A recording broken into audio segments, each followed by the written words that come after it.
It is truly inspiring to see everyone gather here together, united in support of this remarkable initiative and community.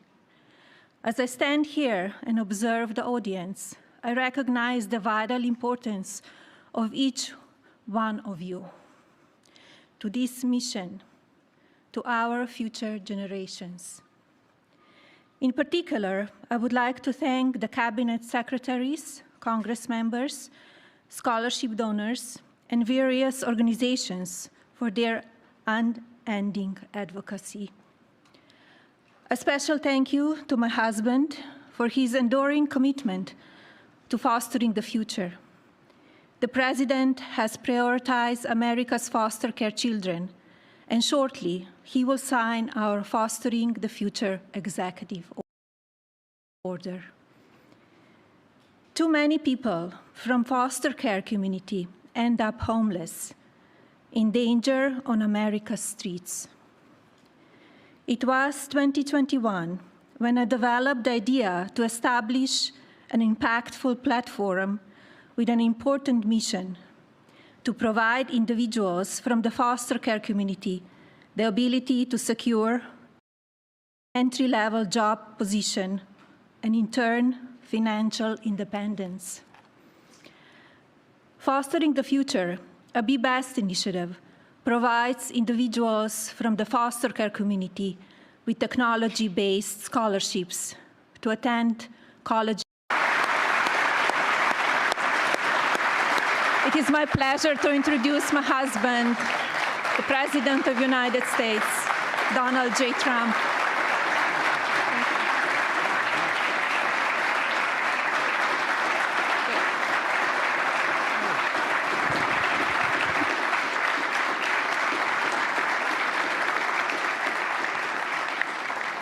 I think it's very good, especially for someone that speaks 5 languages at least. I think that's pretty amazing. I can't. What up, guys? What up, Random? Bowtie? What's happening, guys? What's wrong with your brains, bro? What happened? I couldn't do it. I couldn't do it. Yeah,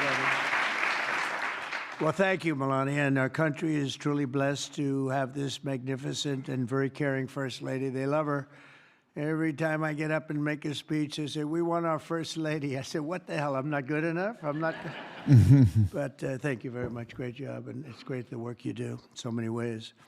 This afternoon, I'm delighted to sign a historic executive order building on the Fostering the Future initiative to make America's foster care system better, fairer, and more effective than ever before. And it's been effective, but it's moving in a very strong direction. All of this has been made possible by Melania's incredible devotion to America's youth. What up, James? Spends a lot of time on it and loves it, and along with our great Usha, you spend so much time, and what a combination. First Lady, Second Lady, what a combination. Thank you. They do a great job, the two of them. They're amazing women. I want to thank Vice President J.D. Vance and Usha, thank you very much. Vice President, stand up, Vice President. And he did a big thing today. He's going to be on television tonight with the legendary Sean Hannity, so everybody has to watch, I'm sure. We got it, bro. So I got him queued up. We're gonna watch him. I should probably just put him on right now, huh? Should we just watch JD go with Sean Hannity? Government is open. That's right. Okay, longest shutdown in history. Can you tell me what the point of all that was? I wish that I knew, Sean, because here's what the Democrats actually accomplished. They caused a lot of stress for our troops. They made our air traffic controllers not get paid. They caused a lot of flight cancellations. They had a lot of people thinking they weren't going to get their food benefits, all for literally nothing, Sean, because we could have struck this exact deal 45 days ago. In fact, we met with Hakeem Jeffries and Chuck Schumer and said, we will pass this exact deal. They said no. They put the American people through a ton of pain and suffering for nothing. And we knew this was going to happen, Sean. We knew the President of the United States said every single day, eventually, the Democrats are going to realize this is an absurd position. We've got to reopen the government. And that's what they did. Hey, Sean Hannity here. Hey, click here to... Everyone, I'm I'm Laura Ingraham. This is the Ingraham Angle from Washington tonight. As always, thanks for spending some time with us. Wish casting versus governing. That's the focus of tonight's angle. So after the mayoral victory of her Ugandan-born mini-me, she felt we're gonna like she hit, had the 10K world on today? a socialist string. Her party would have to take her seriously now because AOC doesn't just know how to mix a mean, skinny marg. She knows how to win elections. And that girl can dance.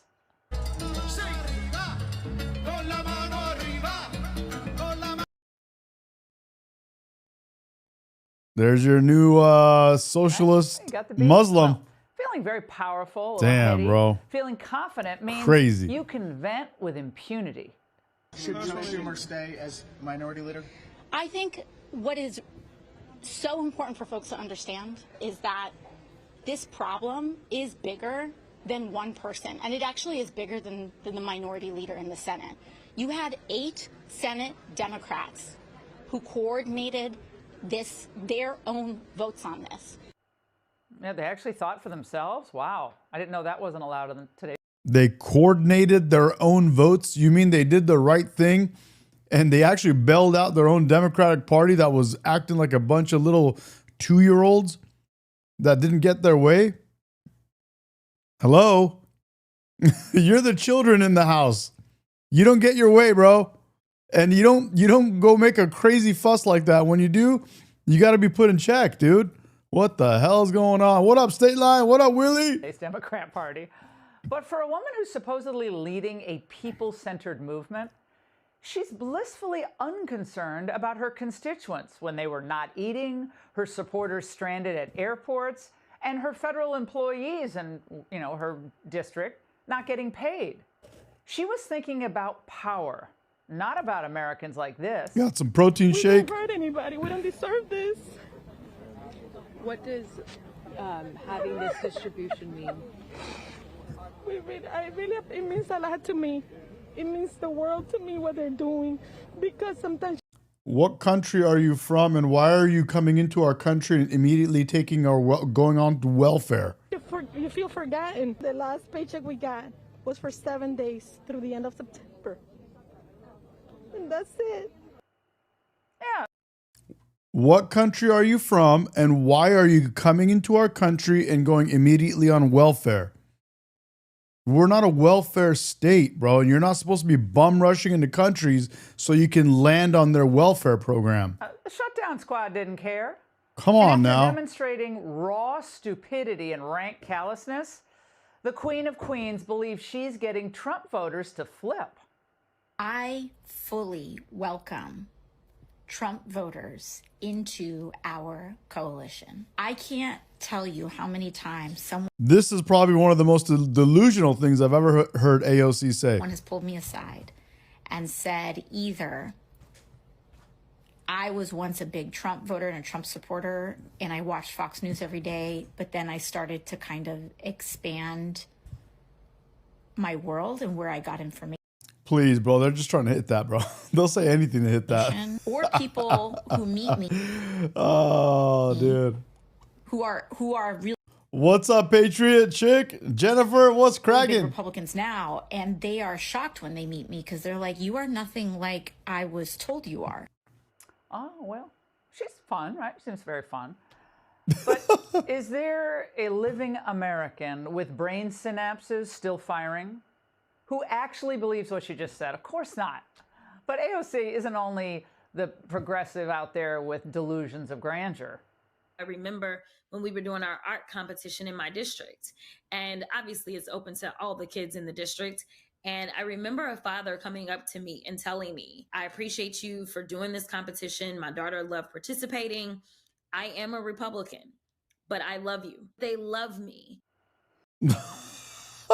I suggest on, an bro. over-the-counter earwax removal kit, because if it was an actual Republican that came up to her, you probably heard, I loathe, not I love you. But none of this should surprise us, because their stock in trade is the selling of fantasies. The fantasy of giving people endless free stuff, the fantasy of providing affordable care to all without unsustainable government subsidies, The fantasy that women would tolerate men invading their sports and their private spaces? Come on. Look, all of it was a vicious, cruel lie.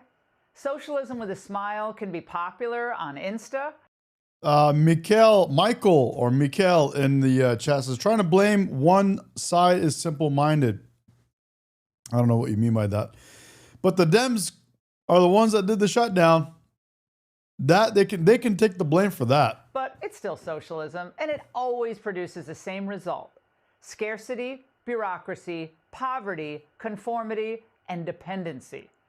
And what AOC is saying, where she thinks that Trump voters are going to the socialist side of the Democratic Party, is just pure lunacy. The Democrats, they changed their genders again. Their gender went from woke to socialism. That's what they are now. They woke up in the morning and they decided they want to be socialist. And then we're going to wake up tomorrow morning and decide they're going to be communists.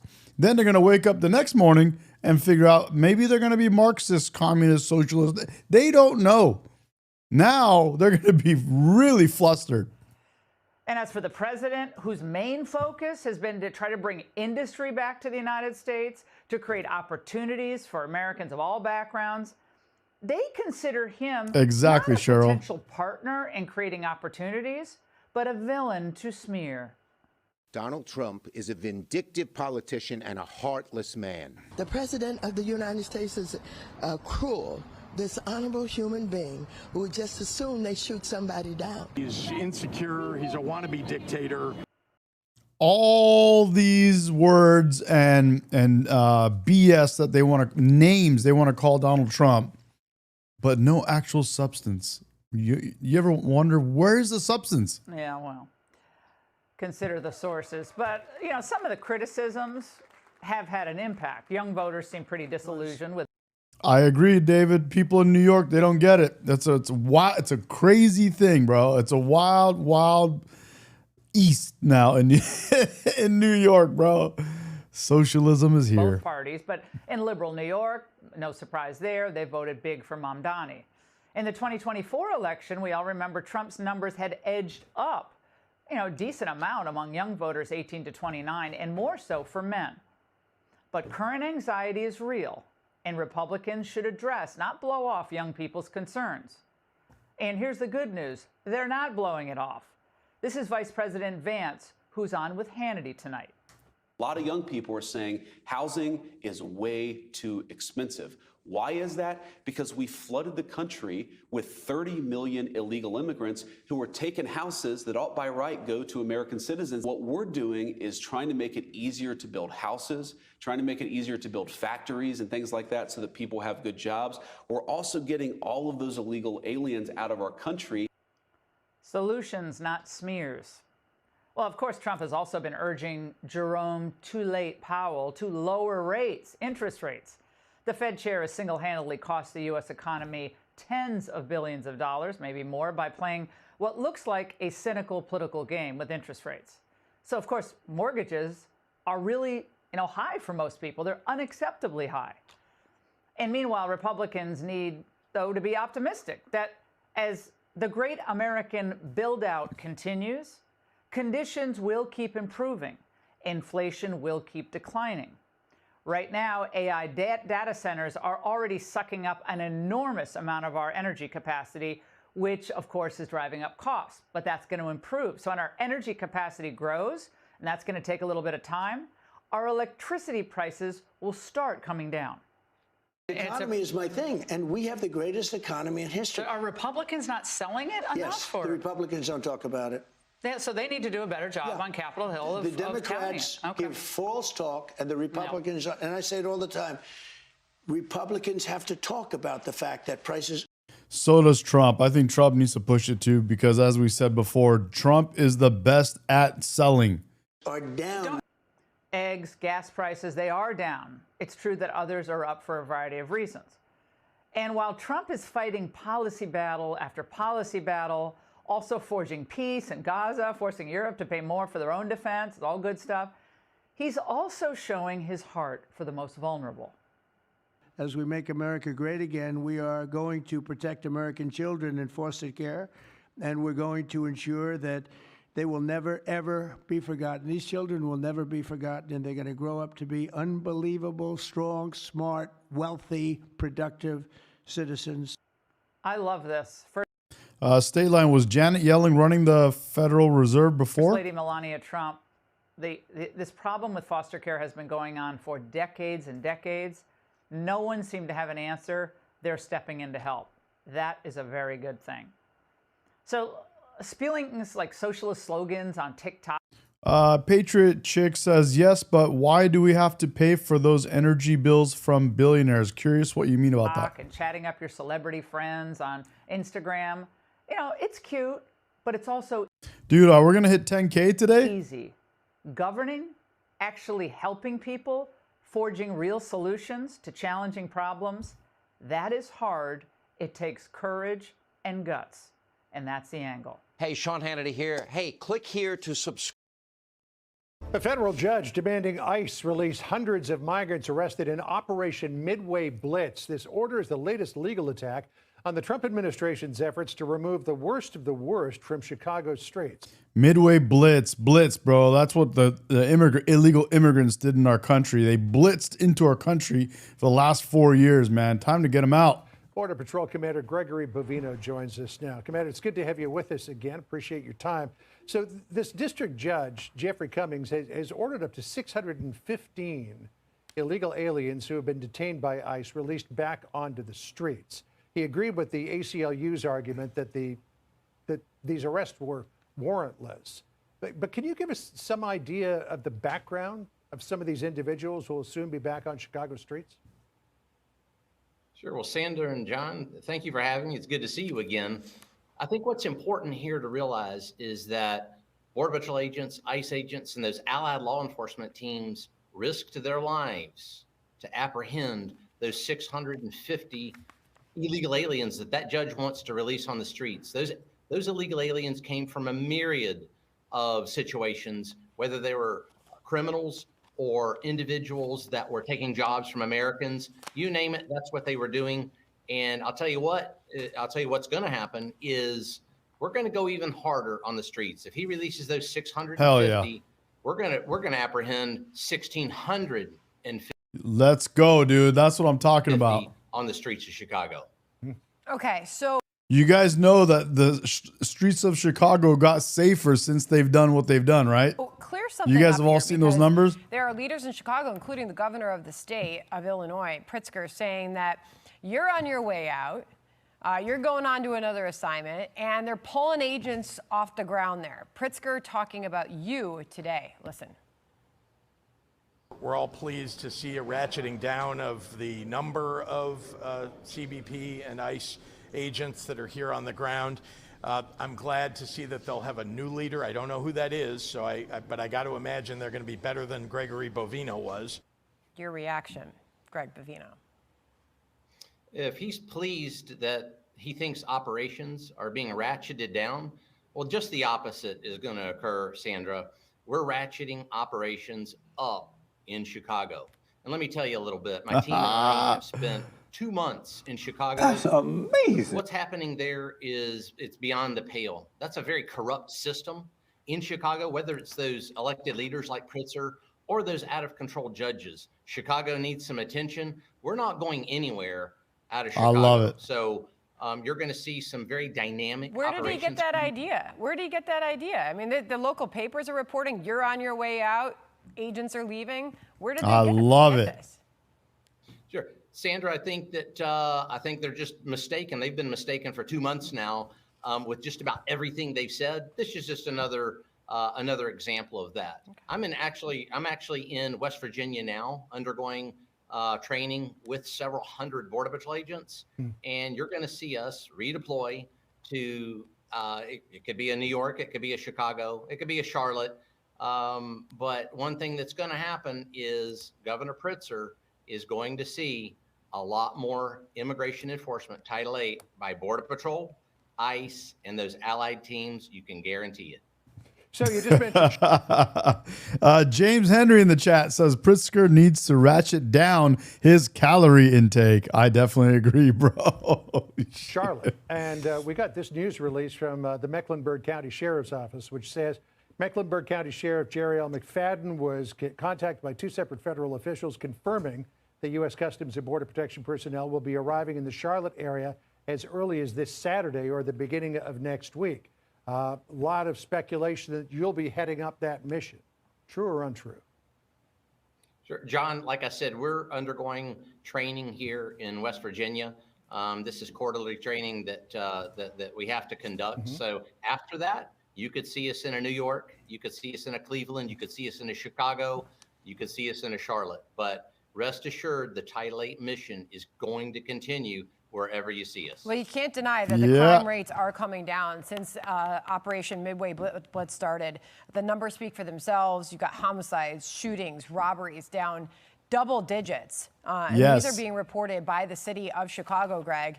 And you're pulling some of the worst off the streets. We've got their mugshots, and we appreciate you coming on with the update, sir. Thank you so much. It's good to be with you today. Thank you. Chris O in the chat says, I don't know what she's talking about, or he or she or they, them. I don't know. Don't want to misgender you. Says, why don't your hoverment, I think he said meant government, stop bombing countries, creating chaos and refugees who mistakenly believe that America is a fair and equitable country, because it is a fair and equitable country. It is probably one of the most fair countries on the planet. That is why more people in the whole world migrate and immigrate to America. Nowhere else, America, the most over any other country in the world by far.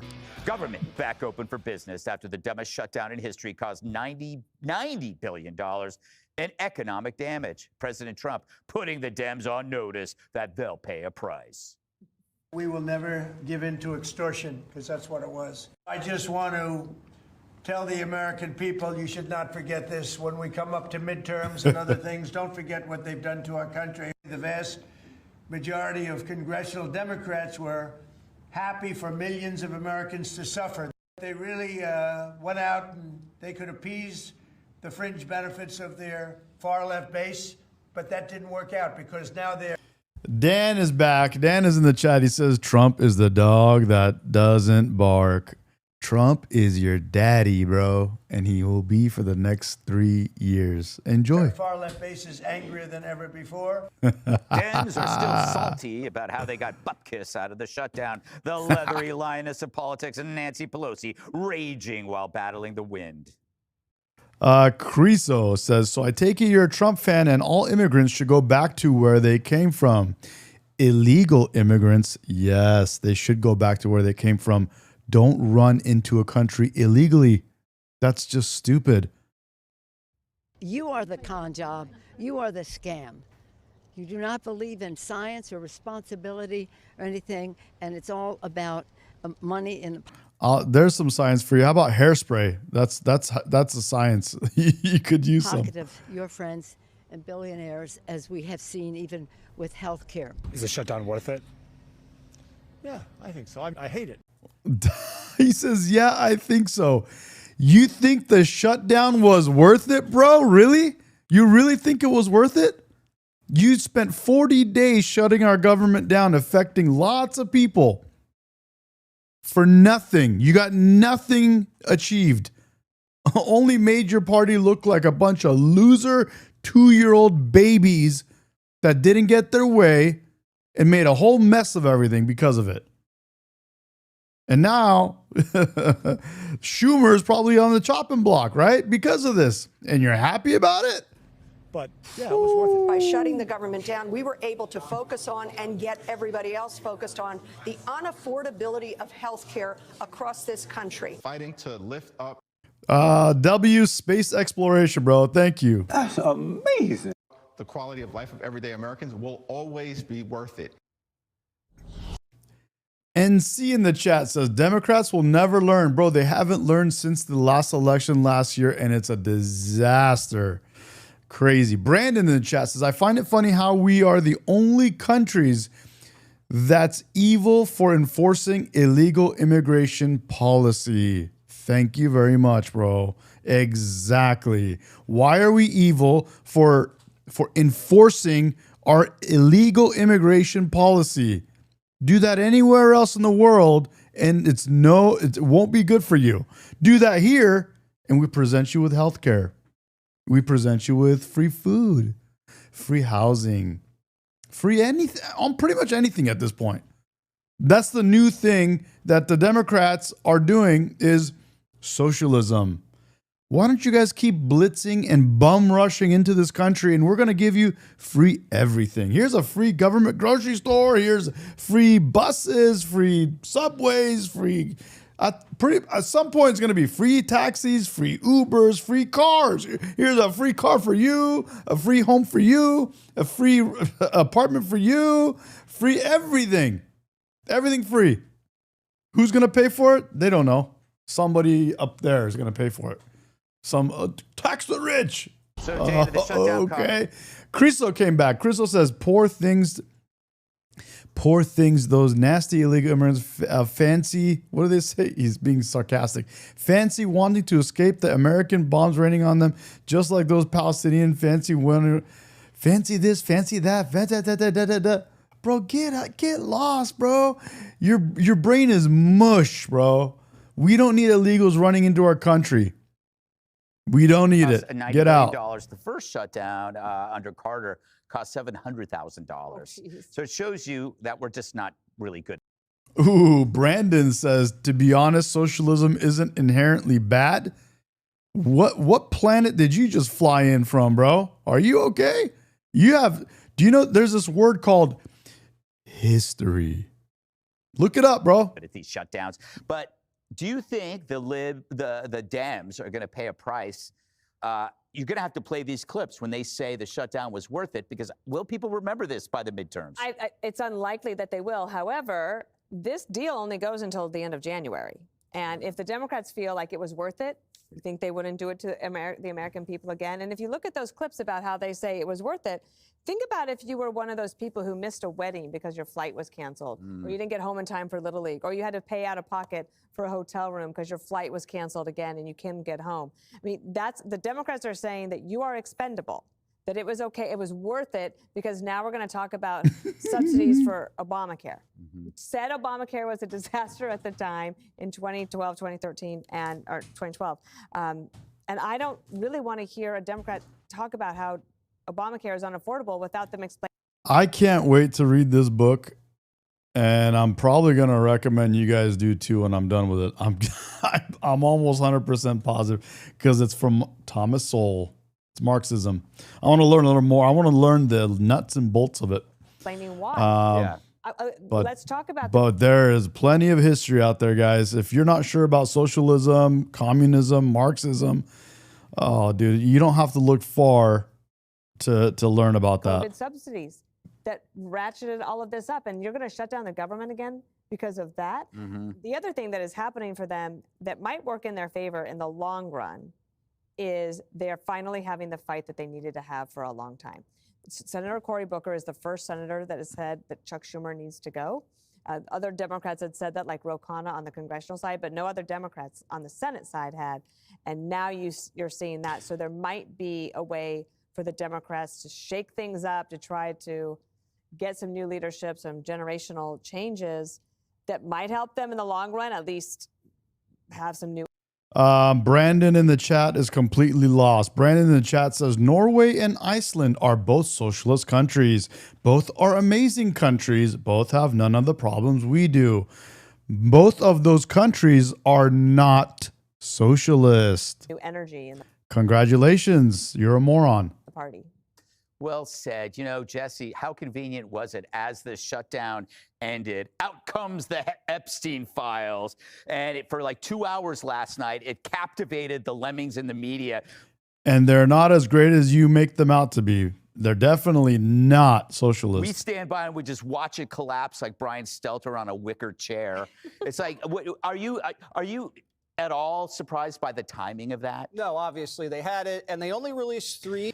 If you think free college or free healthcare is socialist, is a socialist country, you're mistaken. Emails at first. Yeah. That's why I told you to do a little homework. Do some reading. And the Republicans are like, we're not going to play that game. We just dumped it all. And then you saw the context, and the context was he never did anything. It's a lot of innuendo, and they're going to smear him with that, just like they did with the Russia hoax.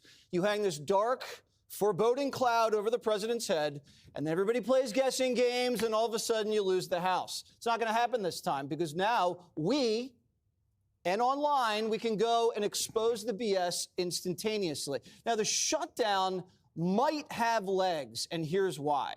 We'll always remember Hakeem's sombrero. Fuck yeah, bro. Hakeem sombrero. I always say he needs to just roll with it and wear it. It looks good on him.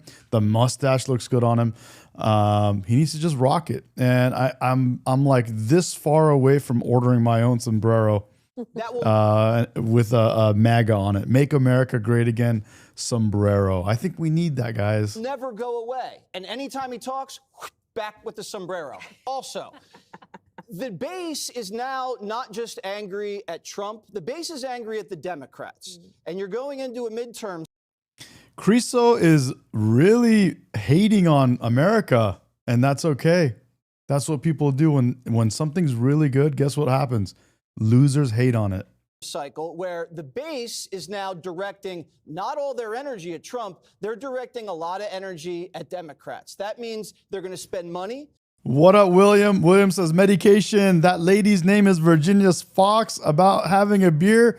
Dude, I would love to have a coffee with her, a beer with her, whatever. You know, I'd love to sit down and have a chat with her, bro. They're going to primary these people in the House and the Senate. And what happened when the Republican Party did that?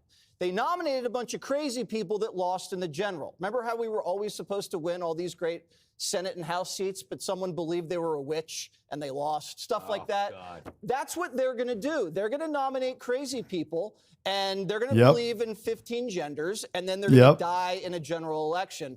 And that happens. And they think they won like a couple weeks ago with some of these other areas that were blue, voted blue, and that was no surprise to us. There were some places that flipped, but that's okay. It's not going to be the same for 2028. They're going to need to change a lot if they want to win the election in 2028. Because if they're going to keep pushing the same bullshit they've been pushing last year, which they haven't changed at all, they're going to lose big time in the next election. they have to go through that process because we went. BP says, subscribe just to say you're an IDF shill. Now I'm going to unsubscribe. You're a retard. I love it, bro. That's amazing. So you're gay? I didn't know you were gay. How did you become gay? Christine O'Donnell? Yes, good job. Who I like, by the way. On the night that she won that primary, I was on Hannity, and they said, "What do you think, Dana?" And I said, "I think we just lost Delaware." And I got so much hate mail. Yes. Thank you. From the Wiccans. You don't want to mess with the witches, I tell you. No, Oh, they'll put a spell on you. All right, so Kaylee. Look at the arrogance on the person that's calling me arrogant. Criso says, by the way, I'm a lawyer and a female. Don't care and don't care. And I abhor your views on humanity. What about my views on humanity? What have I said about humanity, by the way? And she says, the arrogance is just unbelievable. Sounds like every other person with Trump derangement syndrome. You are a Trump hater and a beta male. You are a Trump hater and you are a beta male. And a liar. I love when... That's a lie. That's a lie. That's a lie. That's a lie. Pelosi goes... She's like trying to find in her head the people to demonize rich billionaires.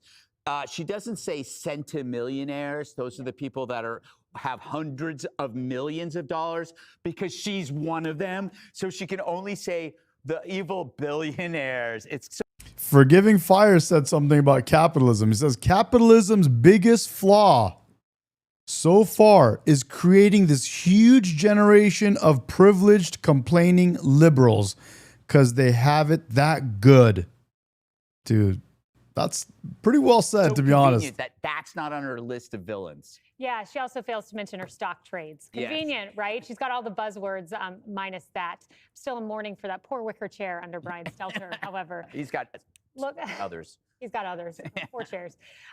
You know, as I look at this, I just think Democrats, this was never about principle. It was about fighting. You know, what principle were they setting? We want healthcare subsidies. So in doing so, in wanting healthcare subsidies, let's force TSA workers to sleep in their cars. Let's put tens of dollars in the bank's accounts of federal workers. And oh, by the way, let's force the military to take out mortgages, take out loans to pay their mortgages. That's the message. It's a complicated message. It doesn't make sense because this was always about the fight. You go back to March, where Chuck I don't know, Random. You're saying to turn on the subs for 5 minutes? I don't know about that. Schumer chose Maybe. not to shut down the government. The polling at the time in March by a plus 15 margin said Democrats wanted their party to fight the Republican agenda at all costs. Chuck Schumer forewent that fight. You go to today, after the shutdown, and what do you see? 69% of Democrats still say their party's not fighting enough. They want to see a fight. It's why Spartacus, otherwise known as Cory Booker, stood on the Senate floor and had the longest filibuster ever. The base is yelling, fight, fight, fight. They don't care about the federal workers. They care about the fight. But they would be wise to heed the words of former advisor to Harry Reid, who after the first shutdown didn't happen, Chuck Schumer averted it. He said, Schumer is right. Dems are understandably spoiling for a fight, but this was not it. Fight, but pick smart fights. This was not a smart fight to pick. You know, Creaslo says, I'm not hating on the Americans, just its government. No, you're hating on America and Americans.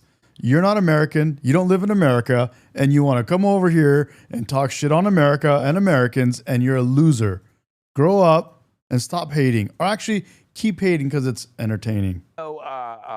Harold, Kaylee makes a great point about the thing about how, like, if your intention is fighting, that's all you're going to get.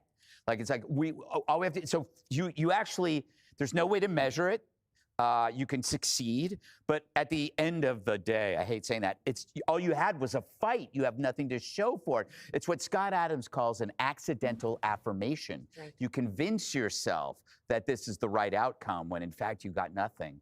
I said all along that if I were in the Senate, I would have voted early on to open the government and then let's have the fight over the ACA. They chose not to. Good man. The jury, it may still be out, but we do have an incredible data point about if Democrats were punished because of the shutdown. Voters voted coast to coast and said no. Democrats didn't lose anywhere last Tuesday, and the shutdown was 20. Jai Ashby says, LOL, crying over your trash country, America. What country are you from, by the way? 30 days plus in. Now, we have a long way to go to next year's election, and we'll see. If it's such a trash country, why does everyone in the whole world want to come live here? See what happens. But voters did not punish Democrats then. 2, the health care thing is interesting to me. For the life of me, I can't understand why, even during this process, both Leader Thune and Speaker Johnson and others, they weren't out talking about, here's what we want to do with the ACA. No, my parents were not born here. Because I agree that some of the things that have been added to the ACA over the last few years because of COVID should be taken off. Forgiving Fire says he's from doucheland. You're providing health care to people who are earning hundreds of thousands of dollars a year. No, Joshua says not a trash country, just a trash president. No, actually, we have our president is the Great White Hope, sir. The Great White Hope. You are a Trump hater and you are a beta male. You are a Trump hater and you are a beta male. We got to figure out in some regions of the country that may make more sense than in rules for thee and not for me. Classic Republican. No, not rules for me and not for thee. My parents came here legally. Illegal immigrants, get out. You want to wait in line? You want to come here legally? Amazing. We have this wonderful thing called immigration, and we allow for that. Don't come here illegally. Don't start off on a bad foot with our relationship with the country. Don't do that. But we shouldn't kid ourselves either. Technology and medical breakthroughs and innovation are causing healthcare costs to go up. People are living longer and they're consuming more things, including Hell yeah, Jared. He says, I love Trump and Jesse Lee Peterson. The Great White Hope. Hell yeah. That's amazing. That's amazing. Hell yeah, bro. We got a couple betas in the chat, bro. This is for them. Beta male. Beta male. Beta male. Our medical care. So we as a nation have to step back and Dan M. Beta male. Dan M. Beta male. Joshua Wilkins. Beta male. Beta male. Beta male. Brandon. Beta male. Beta male. much as, and I'm the first to applaud every cure, every medical innovation, every medical breakthrough, but we have to understand what that does to our overall healthcare system, and you combine that with the challenges we face with people who live in rural America and in parts of urban America who don't have access to some of this healthcare. Finally, if I were President Trump, or if I were Democrats thinking about it, I try to say this all the time, between now and the end of January, Dana touched on one thing, we're going to get some ending to this because... BP, look, liberals are crazy, are lazy crybabies. Yes, they are, actually. You said it, bro. You said it good. BP's in the chat says liberals are lazy crybabies. Says a guy who makes his living sitting in front of a computer gossiping like a woman. You, sir, are a beta male. Beta male. Beta male. Are you out of your cotton picking mind? Come on now. You think I actually make a living doing this? You think with 9,000 followers I'm making a living off of this? Wake up, buddy. Or some clarity around it, because the government will close again January 30th if they don't come up with... You are out of touch with reality, sir. Actually, they, them, it.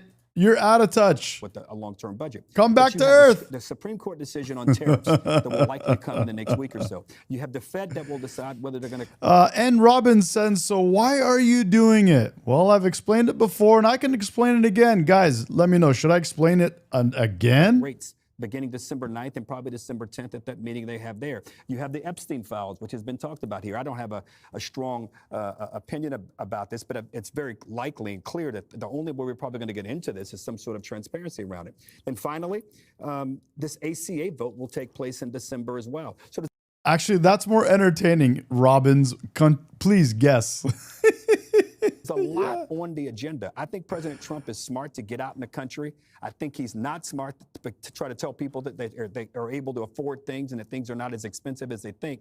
I've said before, there are a lot of politicians who try to tell voters, crime is not big in your neighborhood.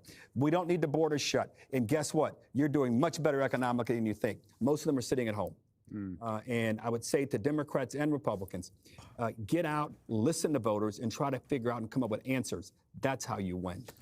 I agree, and that's what Democrats need to do the most. They are out of touch. They need to go talk to their voters and actually care about what their voters are saying. They don't care. They're out of touch.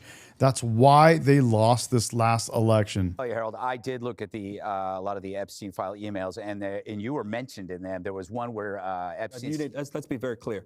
I never met this man. You were lying. There's one where Epstein says, I would really like to buy a Ford. I'm thinking of buying a Ford. I think that you're going to have to answer to that. This one is not funny to me. What this guy did and what that woman is in jail for. I have no.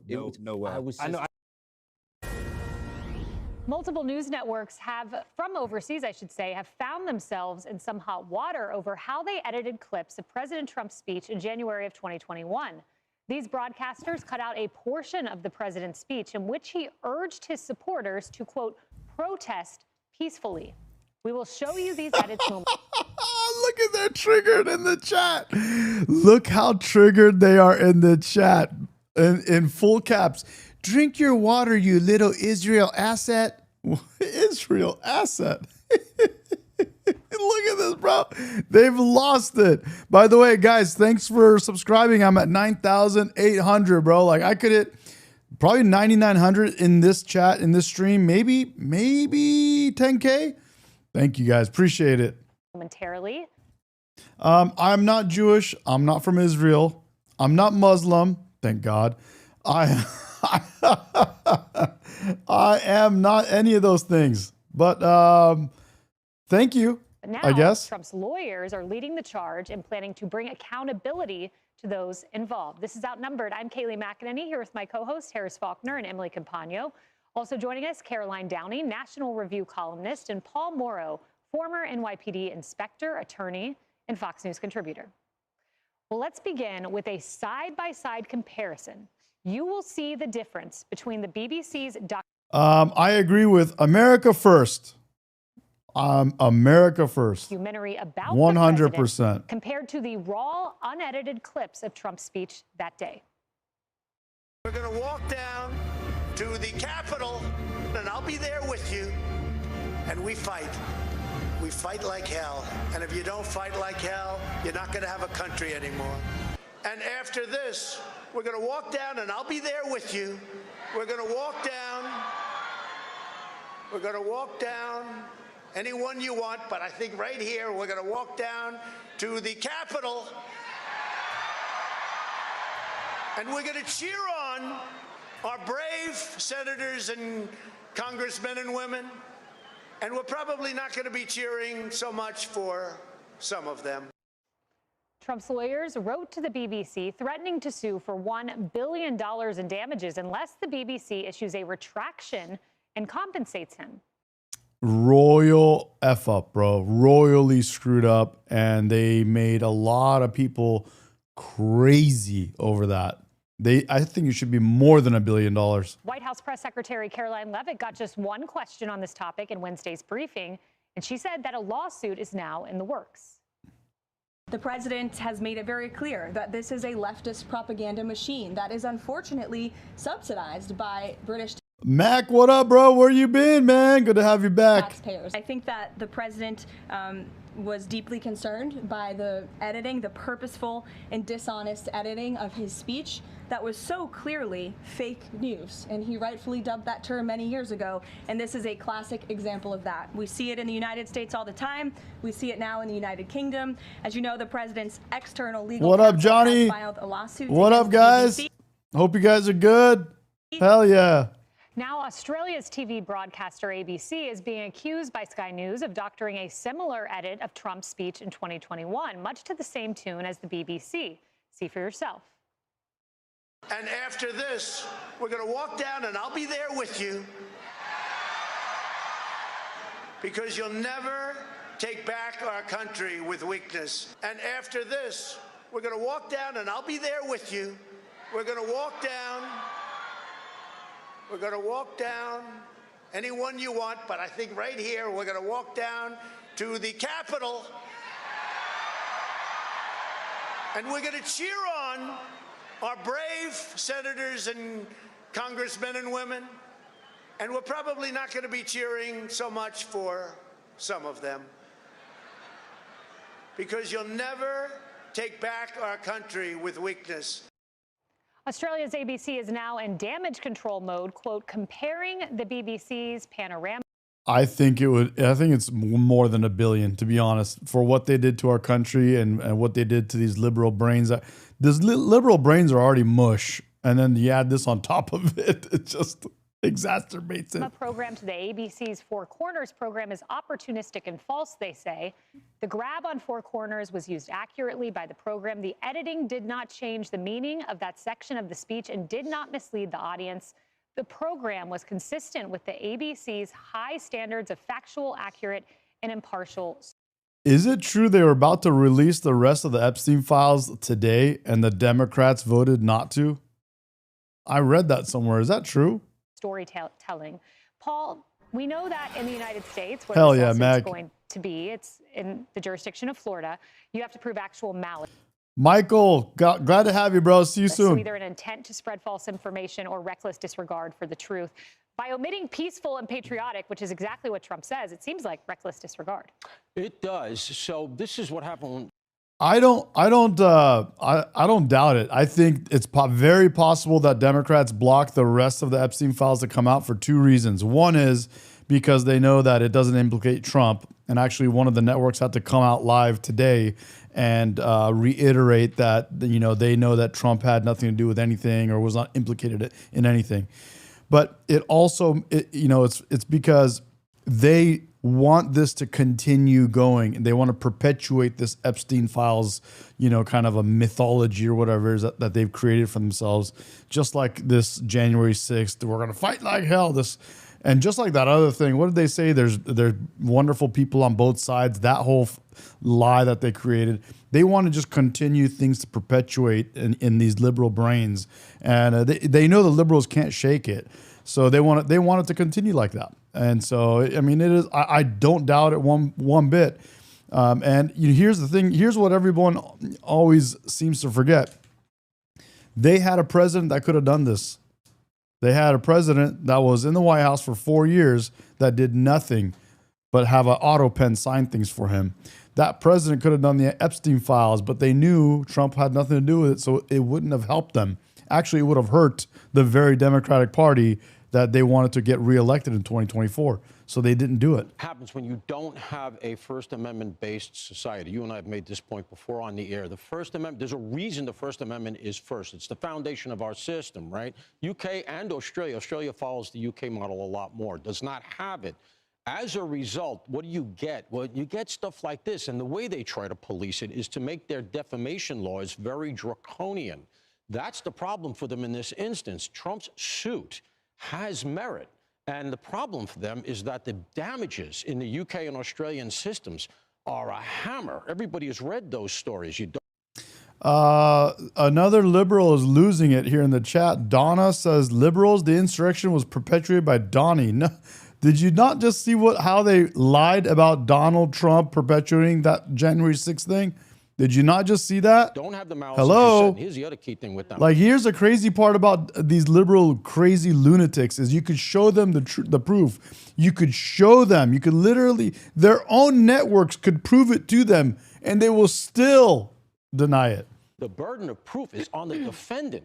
Here, it's much, much higher. So it's a lower bar, heavier damages. And this is what happens to expand the playing field. This is what happens when you don't have a First Amendment and you also have government media, right? We've talked about it relative to NPR.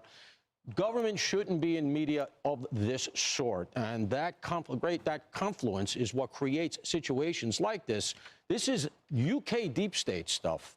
The case has merit. That's why they're all in damage control mode. Do I have to play that clip again for these losers? Let's play it again. That day. We're going to walk down to the Capitol, and I'll be there with you. And we fight. We fight like hell. And if you don't fight like hell, you're not going to have a country anymore. And after this, we're going to walk down, and I'll be there with you. We're going to walk down. We're going to walk down anyone you want, but I think right here, we're going to walk down to the Capitol. And we're going to cheer on our brave senators and congressmen and women. We're going to walk down. I'll be there with you. And we're going to cheer on our brave senators, congressmen, and women. That's what he said. We're going to cheer them. Our brave.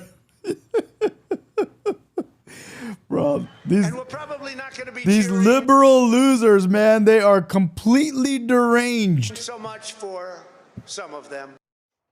Trump's lawyers wrote to the BBC threatening to sue for $1 billion in damages. It's not enough. It should be more than a bill. A retraction and compensates him. White House Press Secretary Caroline Leavitt got just one question on this topic in Wednesday's briefing, and she said that a lawsuit is now in the works. The president has made it very clear that this is a leftist propaganda machine that is unfortunately subsidized by British taxpayers. I think that the president was deeply concerned by the editing. What's up, Ange?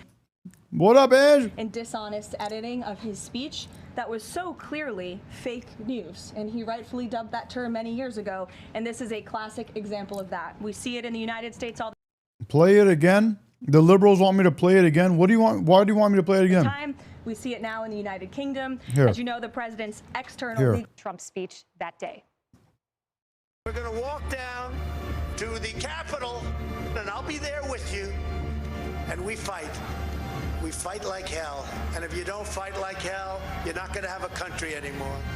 And after this, we're going to walk down, and I'll be there with you. We're going to walk down. We're going to walk down anyone you want, but I think right here we're going to walk down to the Capitol,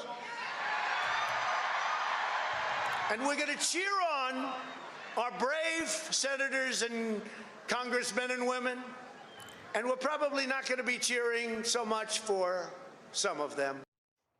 Trump's So literally just played the whole thing for this person 3 times, and this moron in our chat, bro, doesn't give up. Look at this. Look at what this person writes in the chat. Look at this. Joshua Wilkins said, he said, I want you to walk down and we fight. That's what he did not say, moron.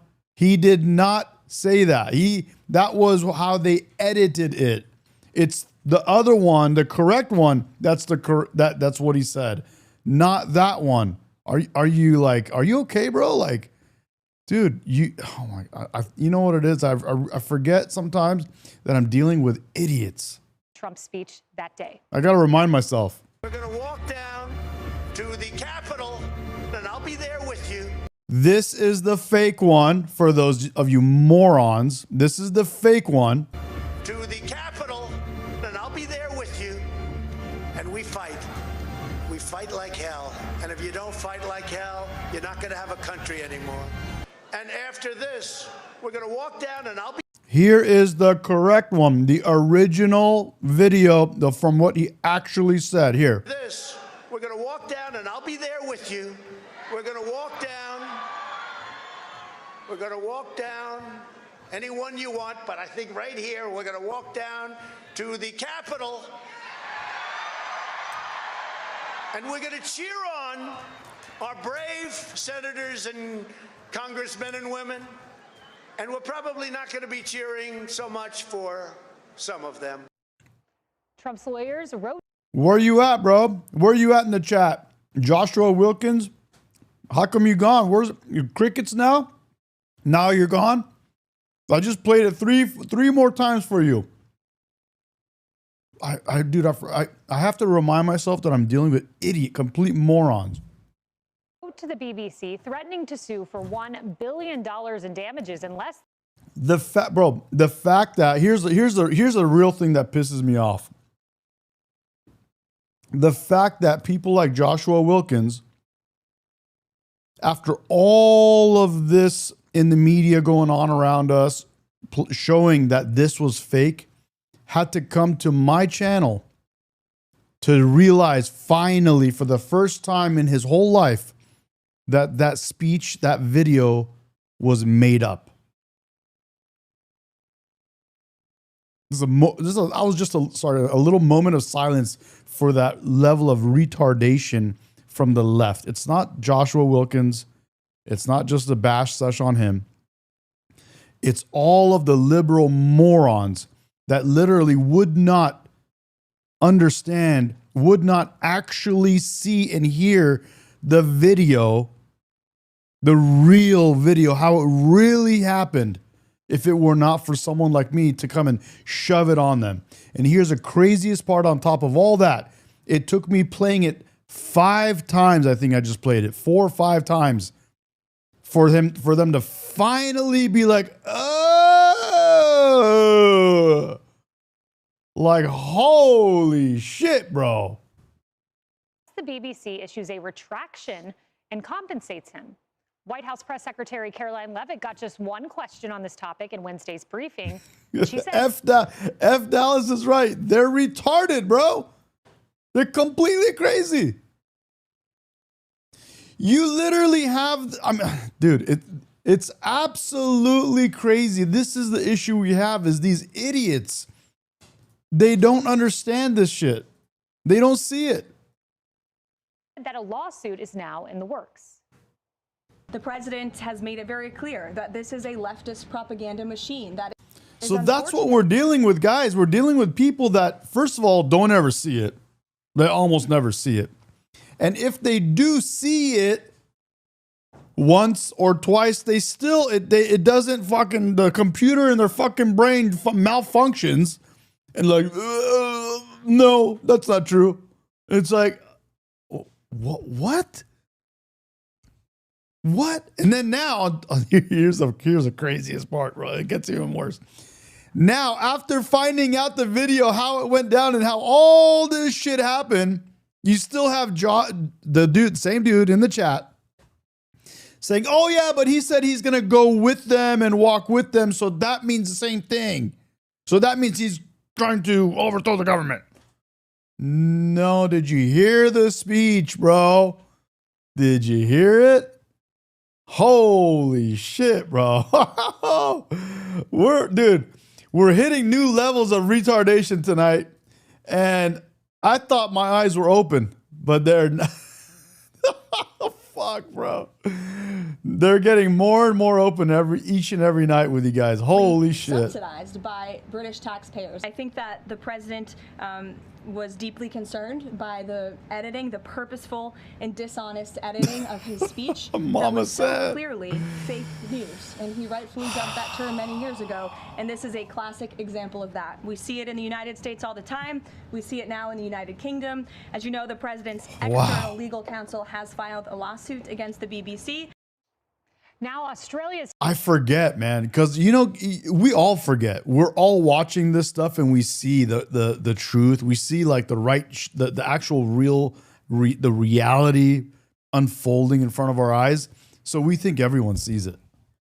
You know, I think we all forget that all the liberals have TDS because their channels just flood them with Orange Man bad.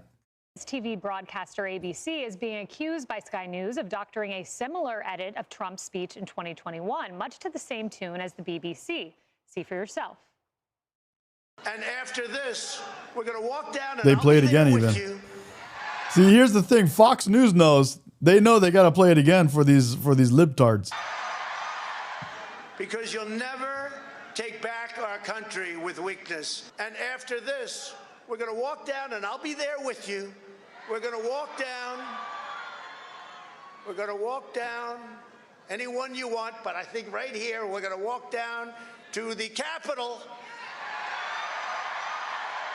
And we're going to cheer on our brave senators and congressmen and women. And we're probably not going to be cheering so much for some of them. Because you'll never take back our country with weakness. Australia's ABC is now in damage control mode. Of course, bro. Mac, of course they won't. Of course he's going to say that doesn't change anything. They believe in this shit more than religion.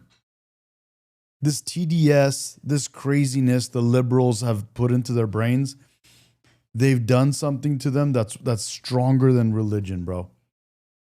The blinders, like Quantum. What up, Quantum? Quantum is absolutely right. The blinders are on, and there's nothing that can be done. It's like fucking hardwired in their brain.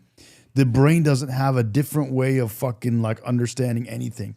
It's like fucking burned into it, bro, like a tattoo in their fucking brain. Mode, quote, comparing the BBC's Panorama program to the ABC's Four Corners program is opportunistic and false, they say. The grab on Four Corners was used accurately by the program. The editing did not change the meaning of that section of the speech and did not mislead the audience. The program was consistent with the ABC. I agree with Mac. Mac says, I'm not sitting here supporting Jan 6th. I wish, in my opinion, it never happened. But let's not act like Jan 6th did anything for the fight.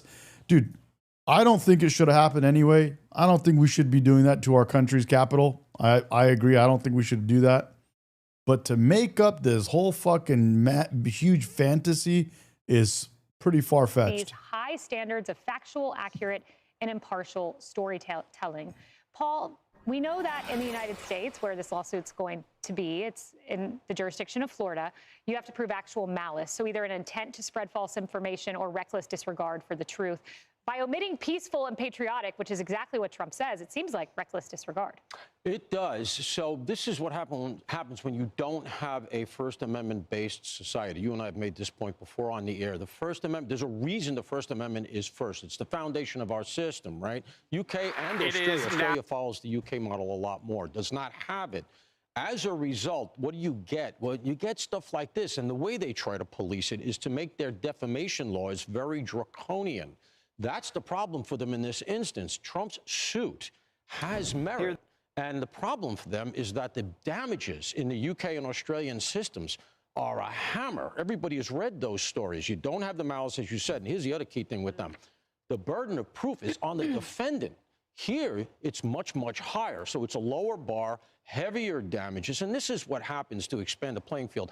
This is what happens when you don't have a First Amendment and you also have government media, right? We've talked about it relative to NPR.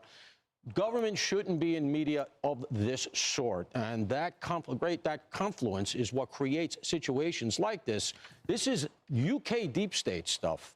The case has merit. That's why they're all in damage control mode, because he's suing for $1 billion. That's not going to be the amount. But they're going to take a real hit here unless they work this out. And Emily, there's always the option that the BBC would settle. We have seen other news outlets do that.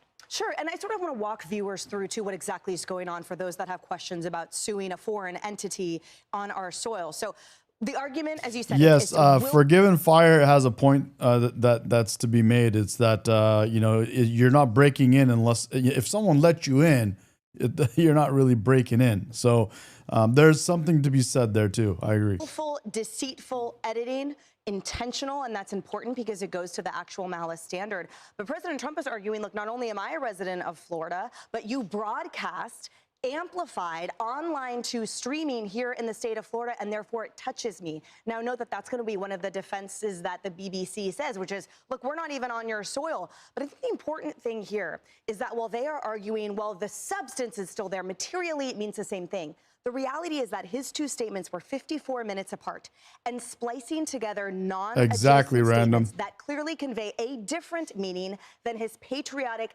peacefully making your voices heard statement, which was the crux and the point of his commentary, is totally materially misleading. And in the president's argument, not only massive reputational harm, but he points out, you guys dropped this a week before the presidential elections. And he argues that they thereby materially impacted the outcome of the elections. 100%. Final quick point, there's a statute of limitations. 100%. And I'll say it 100 times. It's worth way more than $1 billion, in my opinion. Way more. That could have been, dude, honestly, if Trump didn't get elected in 2024 and we found out all this stuff, it would have been way more than $1 billion. Because that could have destroyed, I mean, one could say it's already done a lot of harm to our country, but it could have destroyed our country. If we didn't have Donald Trump get elected last year, wow, bro, where would we be? Who knows, bro? Here, but I'm fully confident, even if they settle, but I hope they don't. Because this is the kind of thing that I think the culture in the UK and Australia have been allowed to sort of run unfettered with a massively gossipy and untrue, rabid press corps. And I think here they have finally met their match that says, not on my watch. And to the point, it's being funded by the citizens of the United Kingdom who have to pay a fee to the BBC. Harris, there was an internal document that took place at the BBC. There's a man named Michael Prescott. He was an independent advisor Hell yeah, bro. $1 trillion? Now we're talking. to the BBC's Editorial Guidelines and Standards Board. The Telegraph obtained this internal document, and here is what this document said, according Agree with Robert Schmerda. to the Telegraph. The document Hell written yeah. by former journalist Michael Prescott, sent to the BBC board, exposes a string of incidents that demonstrates serious apparent bias in the corporation's reporting. They include evidence that BBC Panorama. Dude, it's obvious the BBC is biased. It's obvious. They're leaning one way, heavily left. It's obvious. There's a reason why we kicked NPR. Remember when we told NPR to go kick rocks? You remember that? Damn medication. Mrs. Medication. Thank you. Brought me some fruit to keep me alive. She's taking care of her man, guys. Good job, woman. Now go back into the kitchen where you belong. I got to trigger these liberal wackos somehow. A speech by Trump. It also highlights serious problems with BBC Arabics reporting on Gaza, in which it apparently gives extensive space to the views of Hamas. Oh, wait. And elsewhere, he raises concerns that a unit of rogue LGBT plus reporters are censoring coverage of the trans debate. The bias runs deep. Look, there's no accountability that they've probably ever had to face. And what Emily was talking about is so true. The UK population there, they're not going to pipe up about this. I mean, they're looking at this as fodder, political kind of entertainment anyway. It's happening in the United States, and it doesn't really go counter to what their politics en masse have been shown to be. But the problem with a license fee and a royal charter, that's state-run media. Yep. I mean, you've already kind of entered the gates on that. And if the state of people are not going to keep that government in check, well, then who does it? Well, I guess in Hell this yeah, case, it's going Brandon. to be President Trump and his attorneys, external attorneys from the White House looking at this saying you can't do this. So I would say this, though, about the Australia situation, because I thought that statement was really interesting. They said why it was not an infraction to use material from 54 minutes away and hook it up with other material. Journalism 101 says chronological, yes, but not that far apart. Okay, so they say why they don't feel like that's a problem, but they don't tell us why they felt the need to do it. And I think we need to know that. I think Trump's attorneys will. Max says, Medi, does your wife have a training program for other wives? Yeah, it's called Learn How to Become a Conservative Woman, bro. Get to that. It's like, Hell well, yeah. if it wasn't going to change the meaning. Do you guys want to see my reel that I made on NPR, the CEO of NPR? You guys want to see that? At a hearing? You want to see that It shit? didn't look like it would really change the length that much. And in television, sometimes that can be why you edit down. But you are tight and very meticulously careful about the time between when someone said something and when. Check this out. This is my reel on NPR. Any instance of Congressman, I have never seen any instance of political bias determining editorial decisions. No. Should we keep giving our taxpayer money to NPR? That's what this hearing is about. Check it out. 87 registered Democrats, 0 Republicans. Is that accurate? We do not track the numbers or the voter registration, but I find that Was concerning. award-winning journalist who worked 25 years at NPR, Mr. Berliner, was he lying when he wrote that? I am not presuming such. I just don't have. We don't track that information about our journalists. 87 to 0, and you're not biased.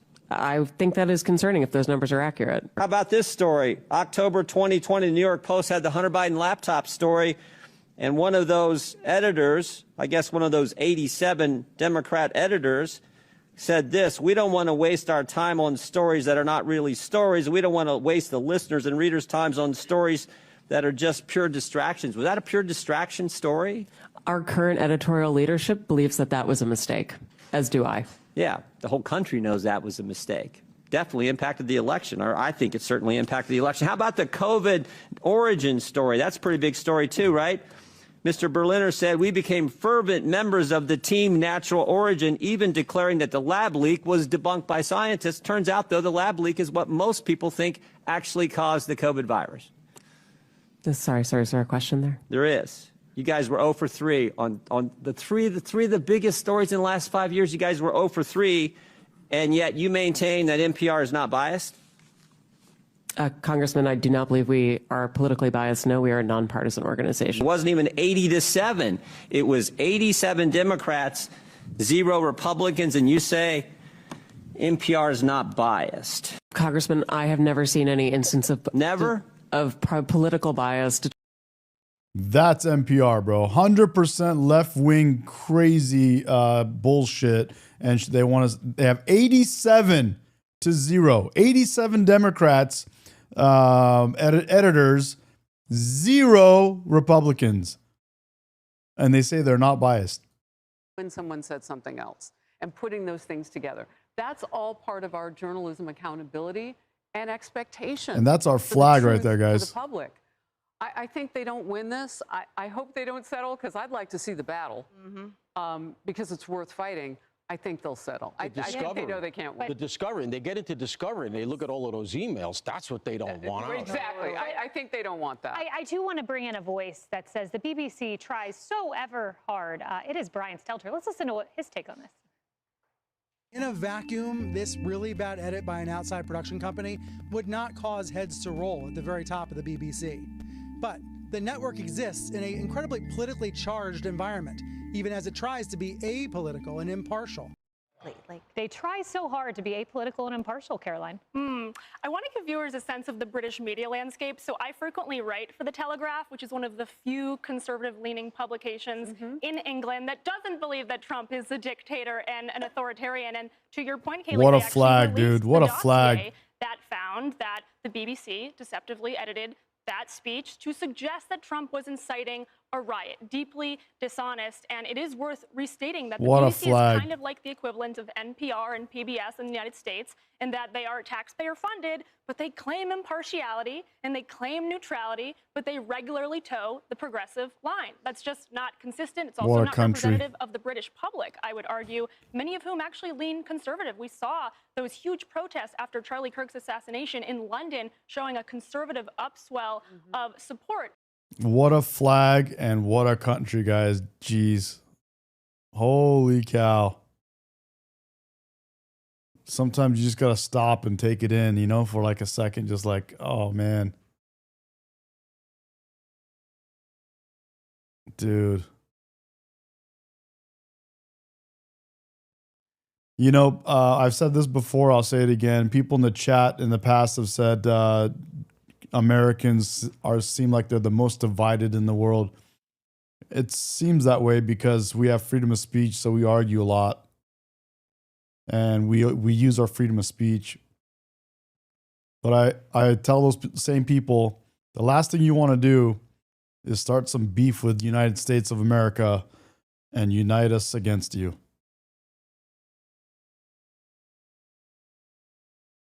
Because we are American and we love we love each other. And we stand up for each other and we stand up for our country. And we stand up for what's right.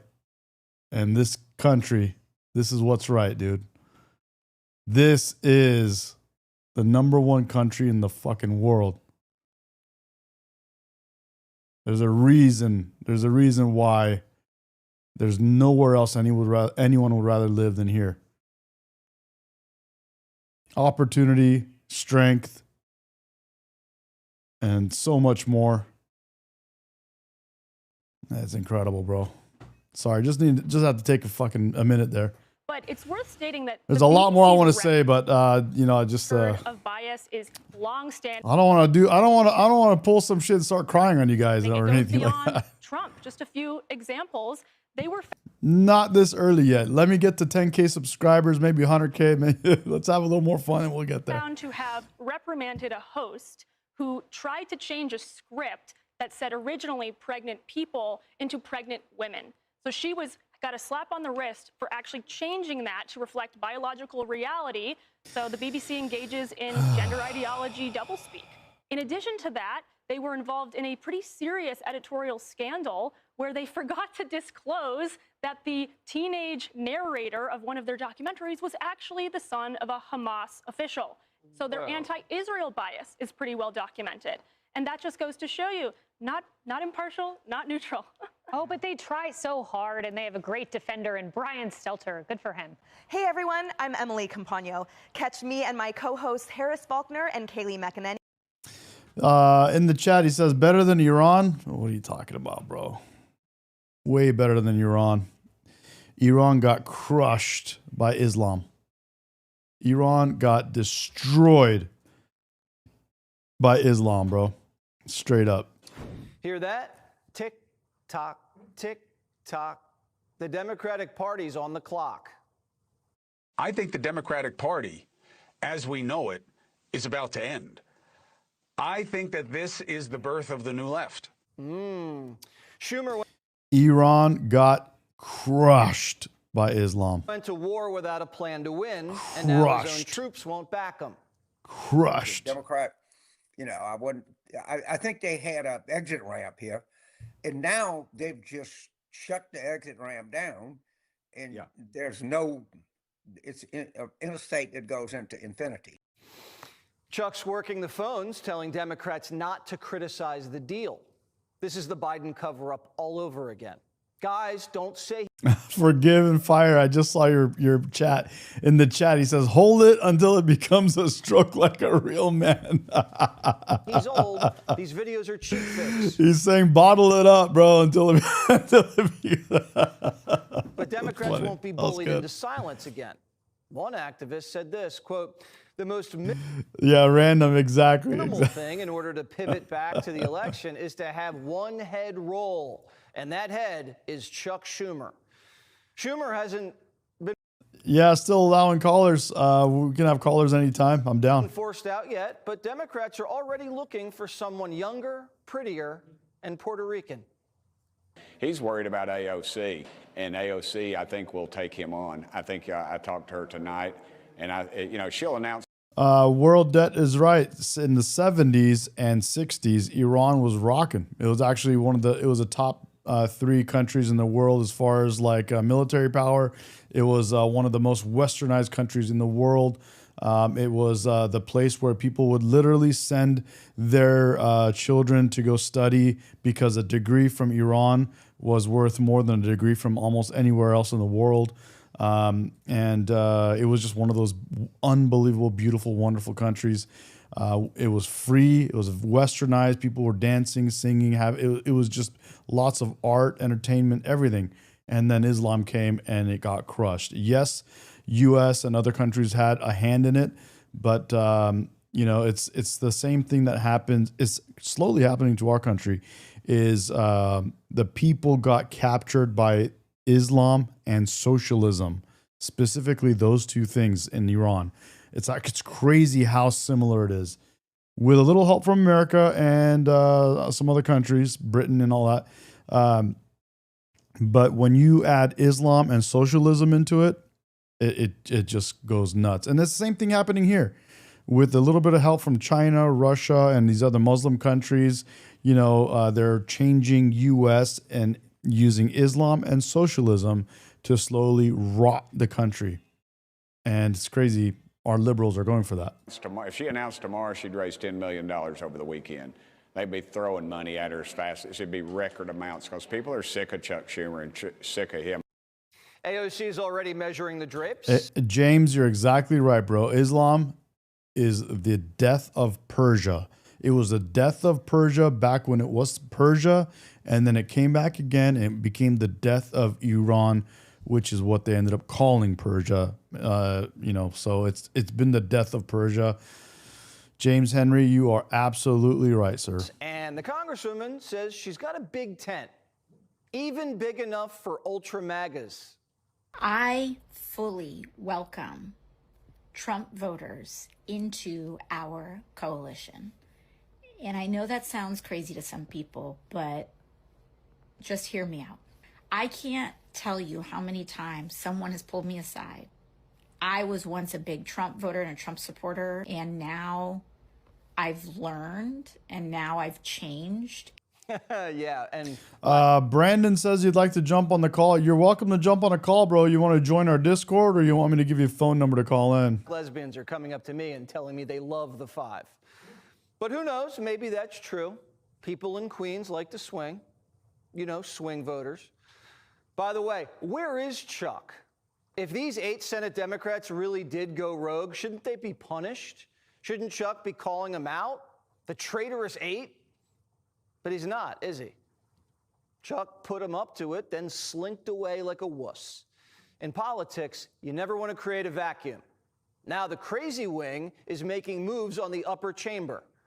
You're thinking about running for Senate yourself. I am absolutely thinking about running for Senate, and I'm hoping to have an answer God within help my us. inner circle probably within the next week and a half or so.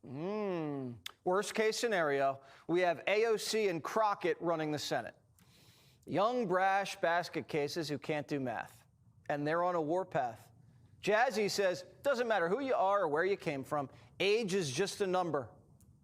There is this feeling within our base that we need to have younger people. I will tell you that I don't necessarily just subscribe to ageism. I'm gonna be perfectly honest, because even when you look at the votes and you look at the 6 Democrats that actually broke ranks yesterday out of the House, I can tell you that they weren't all elderly. That's not just a threat to Chuck. That's a threat to any young buck. And since Schumer's MIA, who's going to stop him? Hakeem? Hips is patting everybody on the back. Leader Schumer and the overwhelming majority of Senate Democrats waged a valiant fight week after week after week, month after month after month, starting in September into November. Fight? Democrats didn't even draw blood. Trump just said no, and then eventually they said, all right, fine. They wanted to pay them $1.5 trillion, which would have really hurt our healthcare businesses and our recipients at levels never seen before. Today, we're sending a clear message that we will never give in to extortion, because that's what it was. They tried to extort, the Democrats tried to extort our country. Nancy knows Chuck got rolled. They had to bring her out of semi-retirement just to call Trump names. He pronounced that during Climate Week that this was a con job. This is a scam. No, Mr. President, you are projecting again. You are. Something happened with my Google Voice number. I think we got to do Discord if we're gonna do that. the con job. What's You up, are the Hugh? scam. What's this other retard saying in the chat? Something about you still haven't told us where you're born. What's wrong? Aren't you proud of your country that gave you birth? Yeah, I was born in Southern California, bro. What are you talking about? The media knows Nancy's the real boss, and they were bird dogging her all over the Capitol. Do you still support Senator Schumer? Oh, you're on Discord. Okay, he's on this person is on Discord. Hang on, guys. Let me turn this on. Let me see if I can get it going. We got a caller on Discord. Hold on. Let's see. Hello. You're live, I think. What's up, Medi, man? How you doing? I'm good, man. How are you? I'm well. Are you Brandon in the chat? Yeah. What's going on, Brandon? How you doing? What's on your mind, buddy? Not much, dude. We disagree on No, on a few things, and I think you said we're on the same side, though. Yeah, so let me clear some things up, so like, Sure. you know, I have a few differing opinions on a few things, but it's like the way I see it, man, is like I just don't like seeing Americans suffering. Like there's a lot of people in a lot of really shitty situations. They're, you know, there's people that are struggling to make ends meet, people that are struggling to be able to afford food. And I don't think as a country we're doing enough to help those people out. But then we're sending billions and billions of dollars to like other countries and stuff like that. I'm pretty So sure let me get where ask I'm you a coming from. question. Do you think that we should that we're doing that we need to do more welfare or less? Well, see, I'm not saying that welfare is the answer, but what I'm Okay. saying is, so we have all like remember So cut what to I the said chase. earlier Tell me about what exactly do you think? Just cut to the chase. What exactly do you think we need to be doing better? Or what should we do to fix some problem that you're talking about? Well, I don't think there is a simple solution. But I'm definitely on the side that you're on when it's like, oh, yo, we're spending all of this money on illegals, right? We're giving illegals healthcare. We're giving illegals, you know, places to stay. We're giving illegals all this. But yet we have veterans that served our country that are living on the street. And I just, like, I don't think that's right when you have American citizens that are suffering and all of this money is going towards all these other people. I'm not saying that welfare should like be a thing where it's constant in that we're doing it, but there should be things in place to help people that need it. But that money isn't going to those people. That money is going to people that shouldn't even be here. I agree with veterans. You know, we should be doing better for our veterans. I agree with that. What other people are you talking about? So we agree on that. But so let's see if is there something we disagree on? Are there other people that we should be helping more that we're not helping?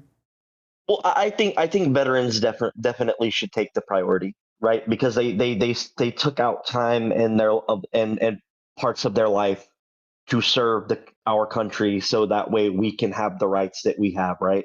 So If you're not going to take care of the people that defend our rights and our privileges that we have, then then how can you sit there and claim to give a damn about anyone below that, right? I You agree. get where I'm coming from? I think this is something we just agree on, correct? Yeah, absolutely. Okay, got it. All right, I thought maybe we disagreed on something. I wholeheartedly agree that we should do better by our veterans. But I'm gonna say that I think we do too much for other people. I think that our welfare is out of control. I think we enable people to be lazy in our country. I think that we give away too much free food, housing, unemployment, healthcare, and it's just enabling people to be lazy and to not get off their butts and become responsible for themselves. Yeah, I'll agree with you that it is too easily abused in its current state. I will agree with you there, 100%. Okay. Well, cool. Cool. So let's see. What do you think about minimum wage? When it comes to minimum wage, man, see, I try to see this one from both sides of the aisle. See, this is one where I think we may disagree with one another. Okay. I do think it should go up. And the main reason I think it should go up is because of one of the main arguments that I constantly see against it is like, oh, well, prices will go up. Well, prices are already going up. Corporations, as of right now in this country, do not have many barriers keeping them from raising prices just because they feel like it. The issue that I have with it is not necessarily pay. It's that everything else is being cut under the guise of a business making profit when in reality they're not making more. They're just cutting expenses. So, for instance, like worker benefits, health insurance, things like that, we have less of those things than the generation before us did. So before you could work for a company for 10 years, have amazing health care, have a retirement package and all that shit. Our generation is not going to get that. Corporations just don't give a damn anymore. Like there's nothing incentivizing loyalty to a company because they just keep stripping it away little by little. Like if you look at the healthcare that businesses give as like, part of employee care packages or whatever now versus what was given 5-10 years ago, they're not even comparable. They're not even close. Yeah, I mean, I think we do definitely disagree on this. I think that not only should we not raise minimum wage, but we should be not removing minimum wage altogether. If you do any research, if you look into the numbers, you will see that ever since we had an actual minimum wage in place that was the effective minimum wage, it hurt the very people that it was intended to help. And it was a disaster not only for the people that were aged 16 to 19 years old, it was also a disaster for the minorities, more so in that group than the white people in that group. It's also a disaster for companies. It's what led companies to figure out how to do more with less people, and which is, the opposite of what the whole reason for that was. And I think that the reason you see companies giving out less care packages is because they're being strong-armed. I think companies are being crushed by these crazy liberal policies. DEI is another major issue for these companies. You have DEI coming in and telling them how they should be running their companies. And, some of them get some kind of incentives to have DEI in there and have a certain percentage of this, of women and minorities and this, that, and the other. And it's just not how it works, and so I'm anti-DEI, by the way, just to throw that. I'm not for that. I'm Solid. Yeah. So I definitely think that that's a major issue. I think let me just go to this and see if this will still work. Let me see if my volume still works here. Yeah, my volume still works. Actually, I don't know why this is not working out. Maybe I need to bring that down. Give me 1 second, bro. 1 second. There we go. There's your caller line. That's you and that's me. So, I definitely think that companies are being crushed. By this nonsense that's going on. They're being forced to have this type of medical, whatever the pressures are, whether it's medical, if it's what's it called? I don't think they have pressure to do retirement plans, although that makes their companies more attractive for employees that are looking for companies to work for. But I think that's what we need to get back to, is let companies do what they used to do, use their own methods to attract employees. And most likely the best method is going to be higher pay, which is the most attractive method of all. And it'll work out great. But if you want to go ahead and push and force them and to do everything, then they're gonna of course reduce care packages and this, that, and the other, because they're like, dude, you're already making us do all this stuff. So Well, see, I'm not a proponent for the government to force anyone to do anything. I'm under the belief that we should be able to self-govern. I'm only really in favor of government intervention if the body or entity in question has proven that they cannot govern themselves in a correct manner. And the reason I feel the way I do about it is purely because companies have proven time and time again that they will pay us as little as possible unless they don't have a choice. So, well, of course, they're going to pay you as little as possible, but that's because we've done what we've done. We've created what we have. Companies are always going to try to pay as little as possible until you get rid of these kind of minimum wage bullshit things that are in place and other things that you're forcing upon the companies. When you have companies, ideally the situation is you have companies that are competing for your for good employees. That's in any kind of a industry that you choose. If you pick an industry right now where companies need a certain type of employee, you're going to see them paying more for it. Why do AI architects, for example, that's a job. Why do AI architects get so much demand so much money? Why do they get paid so much money? Why do engineers because there's get a very paid? high demand for them at the moment. Yeah. Correct. Obviously. Why do engineers make good money? Why do computer scientists make good money? Why do surgeons make good money? Why do you can go on and on and on and on, and there's people making great money right now in our country. Why do we pay plumbers good money? Because we need plumbers. You know what I'm saying? It's not like plumbers make shit money because we want to pay them as little as possible. Even though we do want to pay them as little as possible, we're still going to pay a hefty price because that's just what the price is for a good plumber. Yeah, and there's demand for it. Yeah, absolutely. Yeah, I agree with you that's there. capitalism. That's how that works. Yeah, but my question is because I just came across you today, right? So Sure. I don't really know your stances on everything, just what I've witnessed in the little hour that I had been in chat. Yeah. What do you think is the best solution then to solve the wage issue in the country? Not necessarily at the top end, but on the bottom end. And the reason I asked this, get rid of minimum wage. This is the reason I asked this question though, because I know a lot of people sit here and say, oh well, these jobs are entry level, these jobs are for teenagers, whatever the excuse may be. But at the end of the day, regardless of who it's for, somebody has to do those jobs. And the people that do those jobs should be able to put food on their table.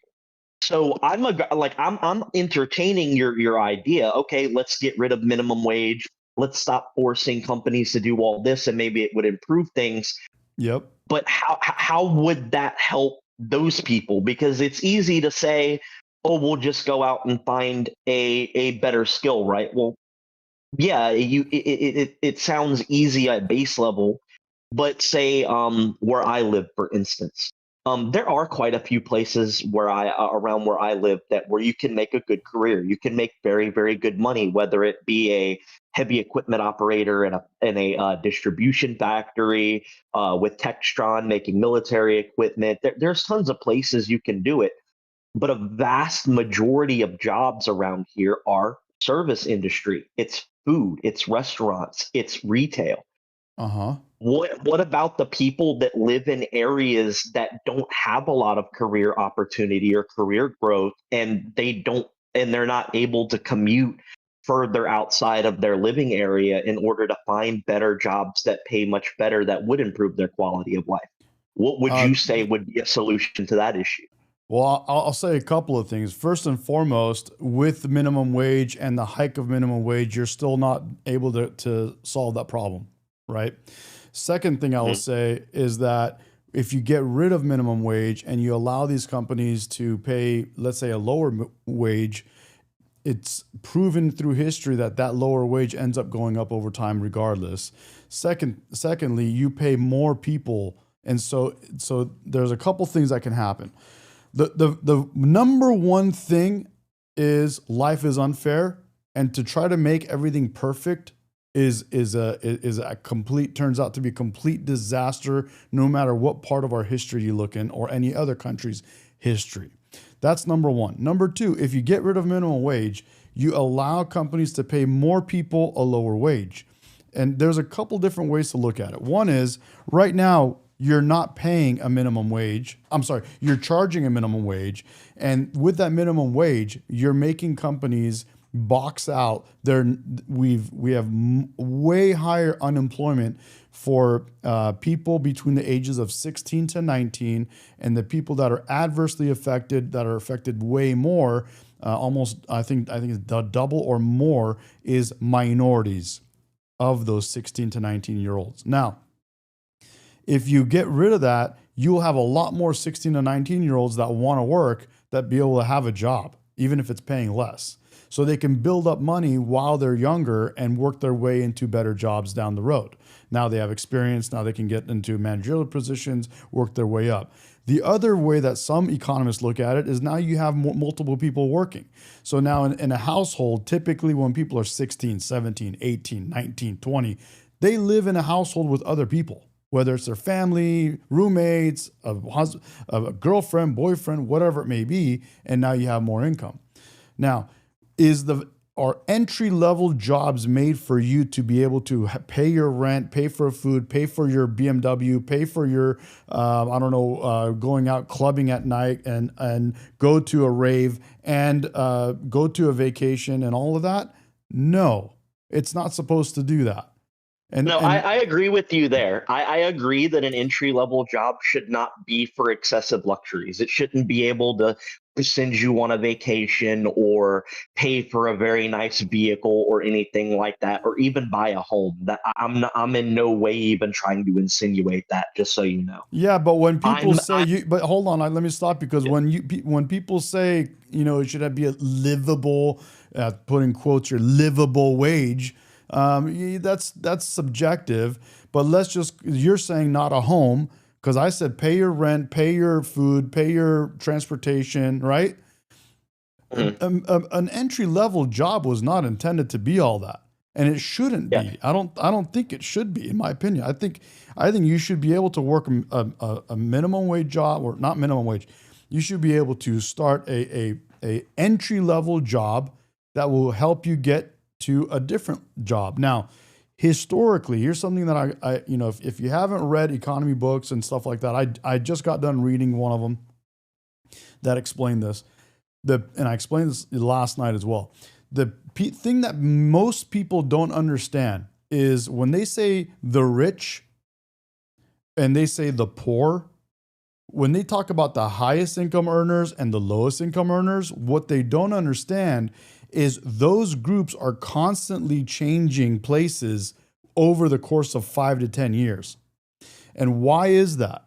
Why do we have that? We have, first of all, people that are higher income earners, their income is highly volatile. It goes up and down a lot. Would you agree with that? No, absolutely, because it's Okay. based on multiple different factors, whether it be holdings in stock at the company they work at, their Yes. position at that And company. they're more Someone risky. could, yeah. So, And they're more risky. we're on the same, And yeah, we're on the okay, same page there. and then do you agree that the low income earners are moving up through that income bracket more so in our country than any other country?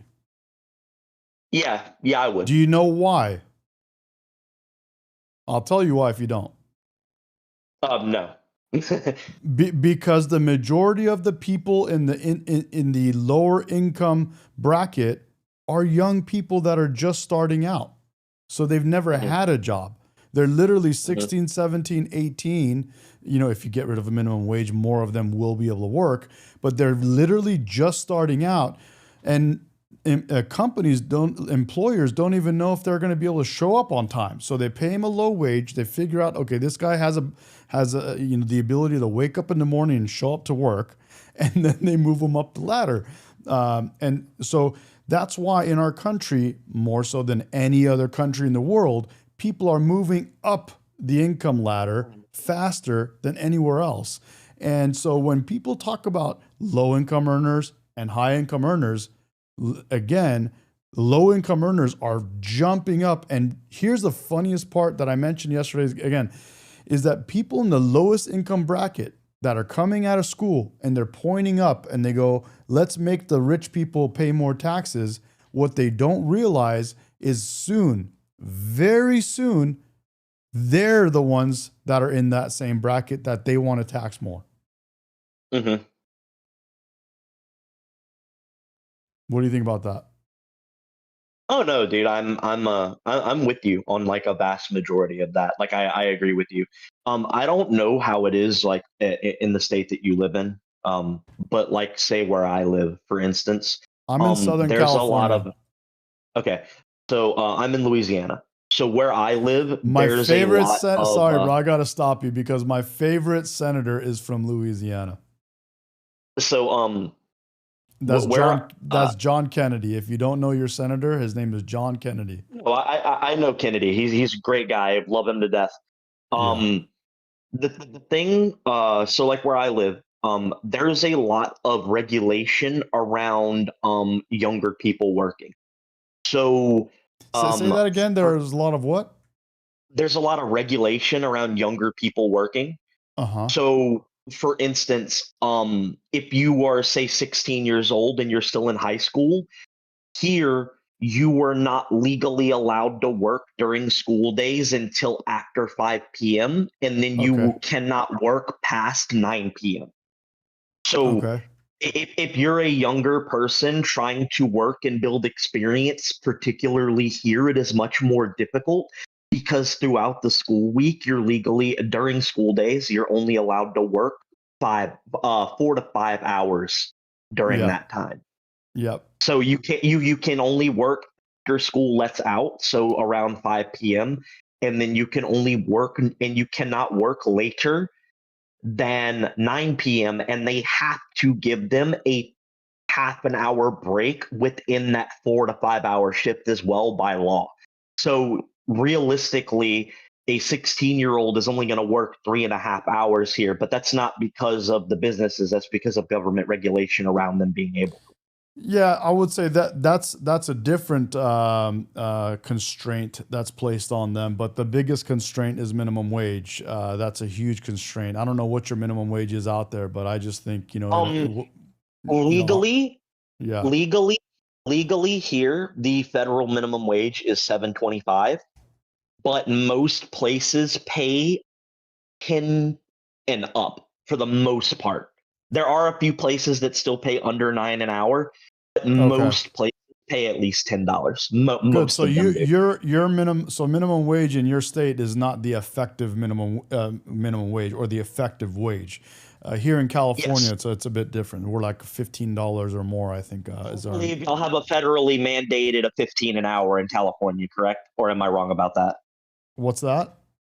I said your minimum wage in California is federally mandated at 15 an hour. Am I right about that, or I am I don't know if incorrect? I don't know if it's federally mandated, but it is $16.50 an hour. Okay, because I heard the federal minimum in California was 15. So that's why I was asking if I was right on that or not. Yeah, I didn't know that. I got to look that up. I didn't know that the federal government can mandate a minimum wage on a state.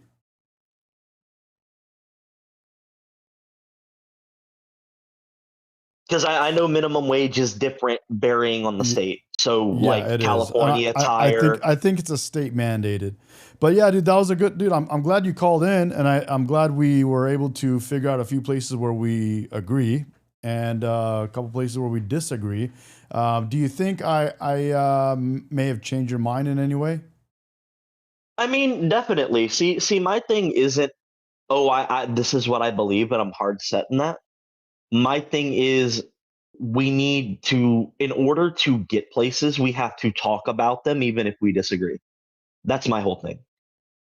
And Yep. that's why I was such a big supporter of Charlie Kirk, because he was one of those people. He believed in talking things out and coming to a middle ground and coming to an understanding with one another. And I think if we're going to get anywhere as a country, we have to be able to do that. Yep. Because whether me and you like it or not everyone is going to agree with the way we see things, and that's okay. But the difference is we can disagree, but as long as we can find some kind of common ground, we can move forward as a country and make life better for everyone here. And that's what it's all about to me personally. I just want to see Americans living the best lives we can. And I believe that we are falling short in a lot of places.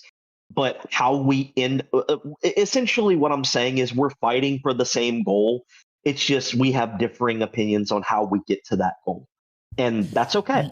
That's absolutely fine. Well, I mean, it is absolutely fine. But I'm going to end the call by saying one last thing is we have a ton of history in our country that could tell us exactly what has worked and what has not worked. And if people just educate themselves a little bit, they would understand that there's some things that people push for that are completely crazy to even mention them as a solution when they've completely been a nightmare disaster every time we've done them in this country. And that's why, I just, that's one thing that is why I keep reading, bro, because the more I read, the more I understand about what works, what doesn't work. And it would get rid of some of these quote unquote opinions that we have. And it would make them more of, hey, these are things that we know actually worked and these things we know do not work. You know what I mean?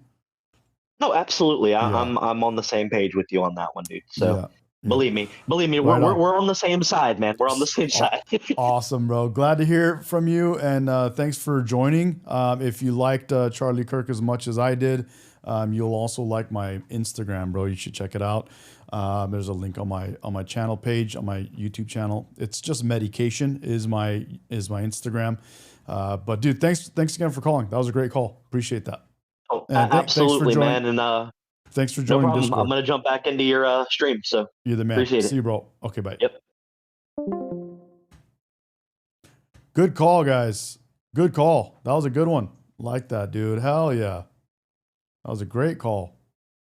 What do we got?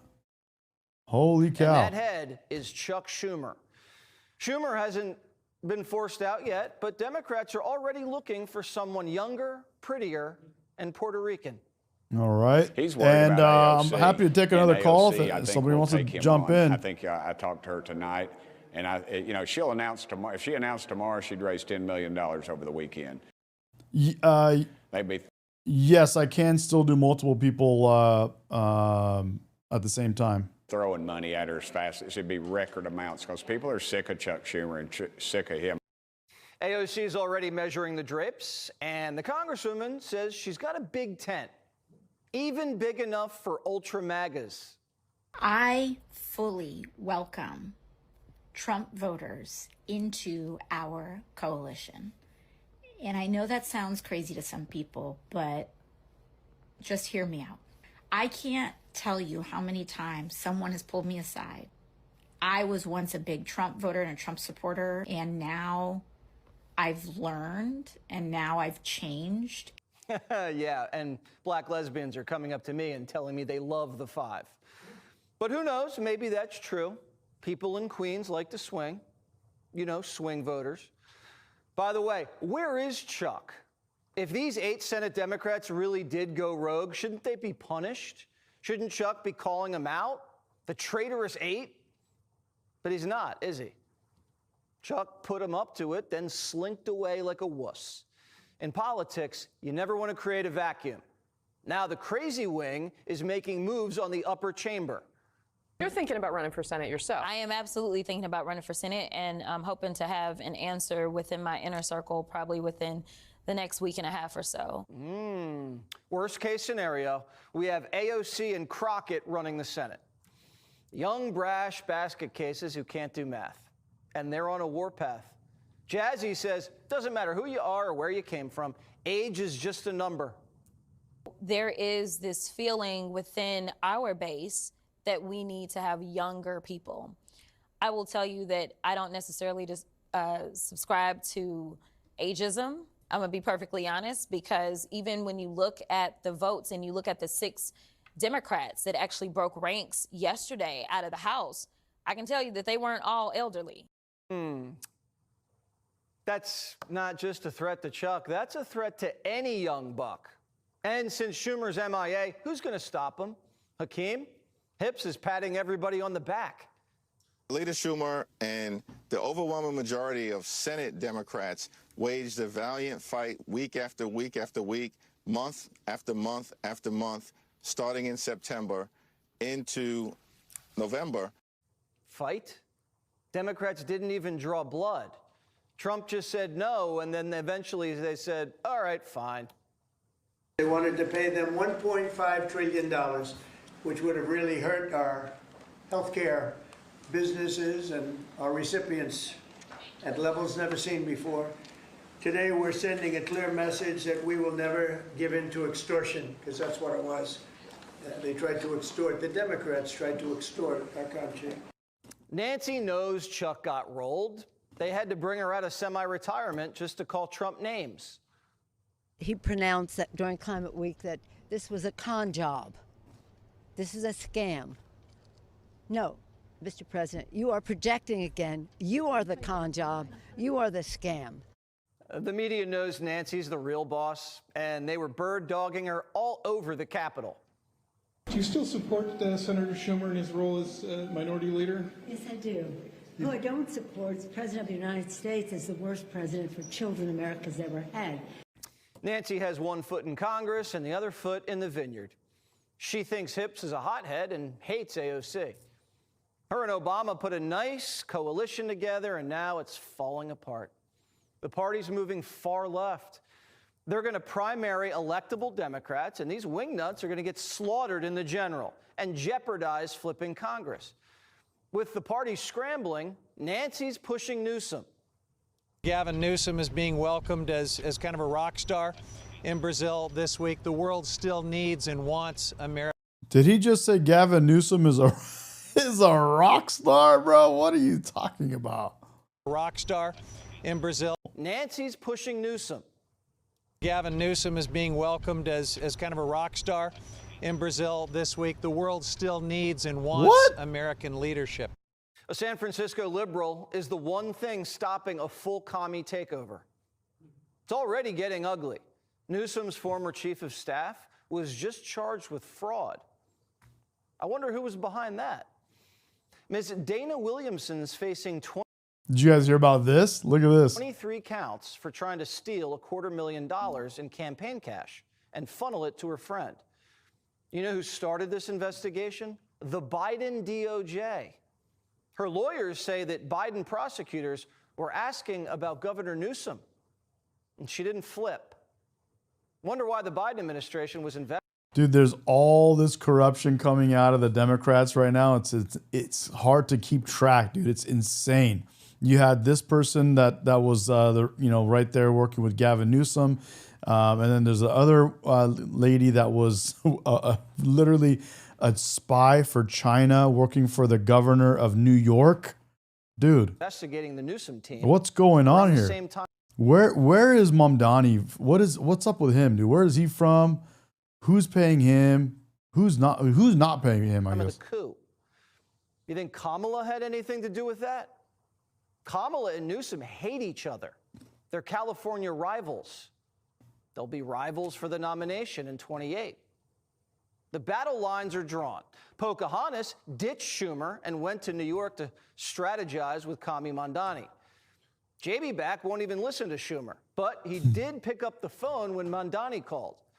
Mamdani's been working the phones. He chatted with Shapiro in Pennsylvania and Wes Moore in Maryland.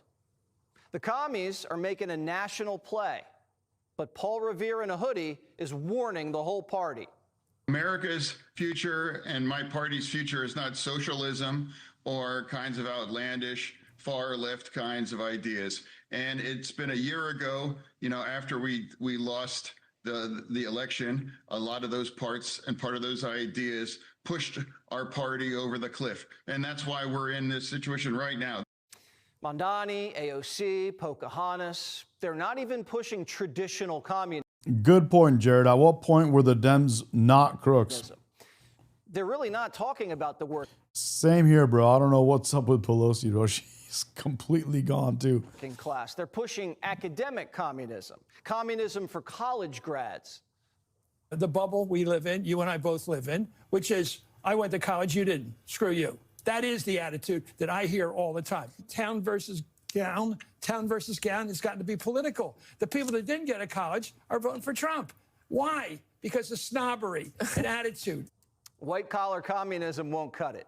Only 40% of the country has a college degree.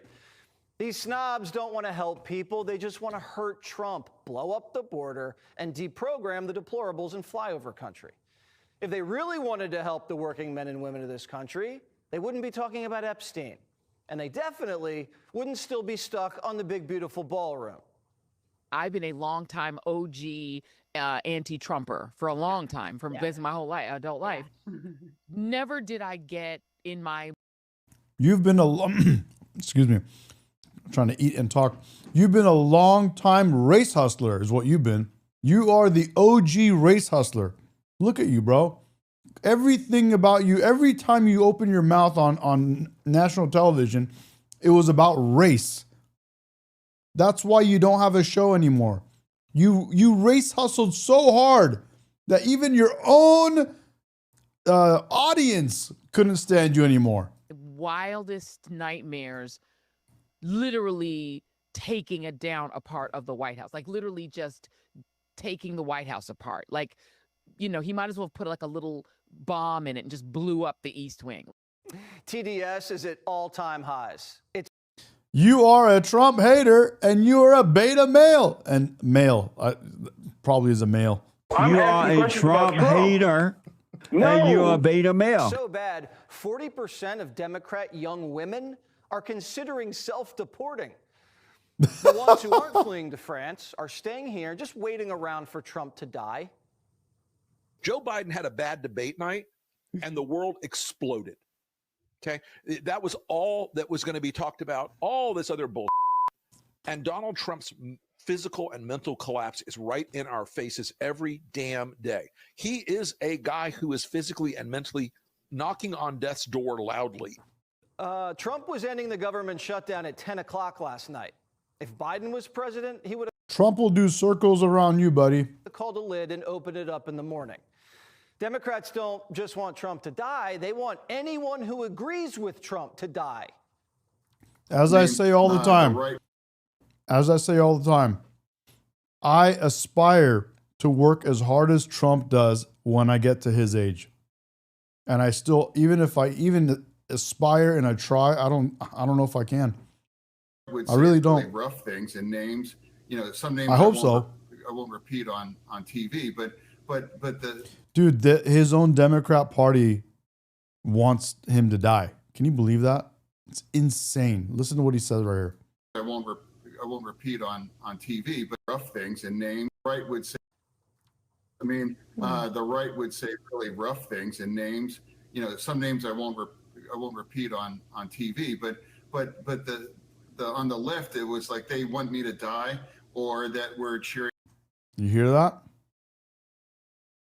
On the left, they want him to die. This guy is on the left, and they want him to die, bro. Can you believe this?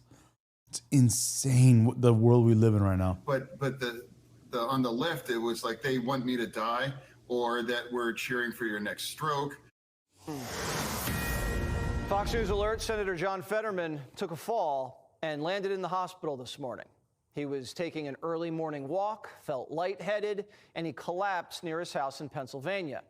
He was transported to a Pittsburgh hospital, and doctors say it was just a minor heart issue, and he suffered some small injuries to his face. Thankfully, Fetterman is okay. He even put out a statement. Poor guy.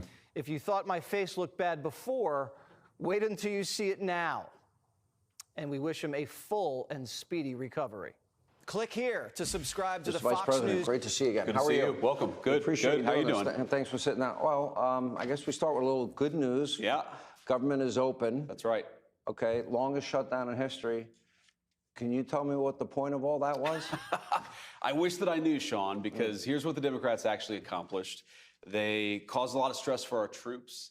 They made our air traffic controllers not get paid. They caused a lot of flight cancellations. They had a lot of people thinking they weren't going to get their food benefits, all for literally nothing, Sean, because we could have struck this exact deal 45 days ago. Yep. In fact, we met with Hakeem Jeffries and Chuck Schumer and said, we will pass this exact deal. They said no. They put the American people through a ton of pain and suffering for nothing.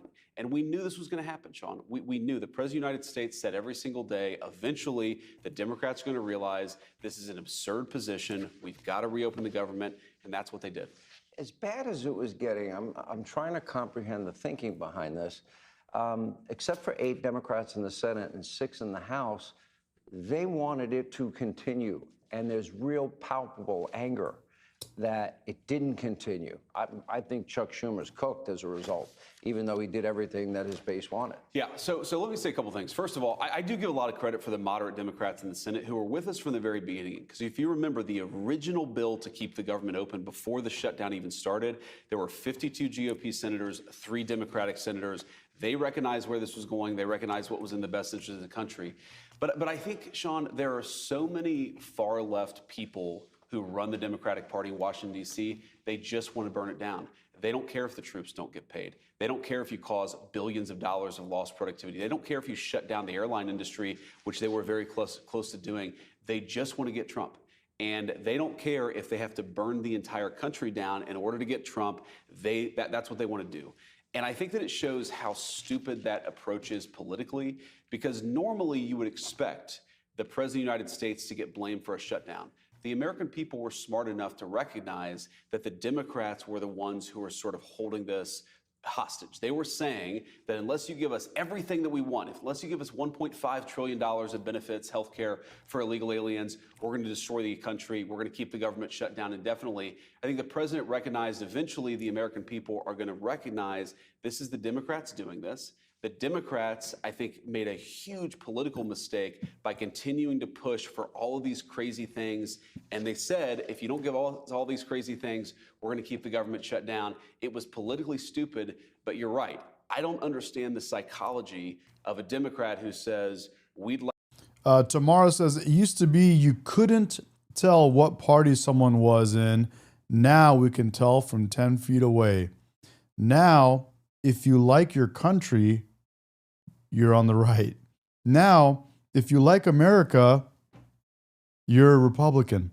Now, if there's a flag on anywhere near you, if you have a flag, you're Republican. And here's another easy way to tell. Right here. This right here. If you want to make America great again, you're a Republican. That's how you can tell. If you want to shit on your country, guess what you are? Guess. If you want illegal immigrants to come in here and shit all over you, guess what you are? If you want Muslims to bum rush this country and blitz into this country and get on welfare, guess what you are? It's not hard. It's not hard. Like to burn the country down in order to get Donald Trump, but unfortunately it just drives home that's what their party is about. That was the thing, 1.5 trillion, hundreds of billions of dollars for healthcare for illegals, DEI programs abroad. There you go. NPR, See? PBS to fund them once again. Yep. And I'm like, that's the hill you want to die on. During the process, at any point, did any Democrat, any leader, did you have conversations with them, say, work this out with me? Did that happen behind the scenes that nobody knows about? Oh, of course. Privately, we were having conversations all the time. And frankly, privately, the Democrats would recognize the position of their far left was crazy. But they all feel a little bit like they're being held hostage by their far left. You said it very well. Chuck Schumer, this probably ended his career, and he was the person who was fighting more than anybody to keep the government shut down. So the far left, they're never going to be satisfied unless the Democrats are willing to burn down the entire country. Luckily, there were a few moderate Democrats who allowed reason to prevail. We have to step back, Sean, and remember how crazy the demands were. They wanted $1.5 trillion, a lot of that healthcare benefits for illegal aliens. They wanted us to undo all of the great border policy that we've been doing. They wanted us to refund, like you said, NPR and PBS. They were basically saying that we want the far left's priorities to dominate in the Trump administration, and unless that happens, we're going to set the entire country on fire. A really disgraceful moment for the far left of the Democrats. I agree, State Line. I definitely agree that there's another way to solve this illegal immigration problem and immigration problem. If you're going to come into our country and you need to be on welfare right away, and you're not going to go work a job, you got to get out. Get out of our country. Go get your shit together and come back. Figure it out. Don't come in here and right away say you're not going to work and you're not going to go, get a job that can, help you pay for your food. Why do we have to pay for your food, bro? Why are you coming in? I'm not going to go into someone else's country right now, broke. If I was broke, I'm not going to go into some country and go on their welfare program. Like, I'm not a fucking moron. You know what I'm saying? Like, imagine if I went to Italy right now and I was like, oh, hey, Italy, I want to come in and be an immigrant. By the way, can I just like hang out and not work for a while and get some free food? They're like, what? You're gonna do what now? And frankly, a very revealing moment for the American people, because what were they asking, Sean? They weren't saying that we want to do great things for the American people. They weren't talking about jobs. They weren't talking about health care. You're going to do what now? You're going to come into our country. Yeah, someone says illegal immigrants don't get welfare. Taylor M needs to check himself and take a look. Here's the thing I'm saying. I'm not even talking about illegals. I'm talking about actual legal immigrants in our country. I don't think they should be able to get welfare. If you're going to come into our country, even if you come legally, don't come in here to go on welfare. If you're going to come in here and go to work like all the rest of us. Do not come in here and right away start leeching off of us. Biggest joke I've ever seen in my life is someone coming into this country and right away wants to start leeching off of us.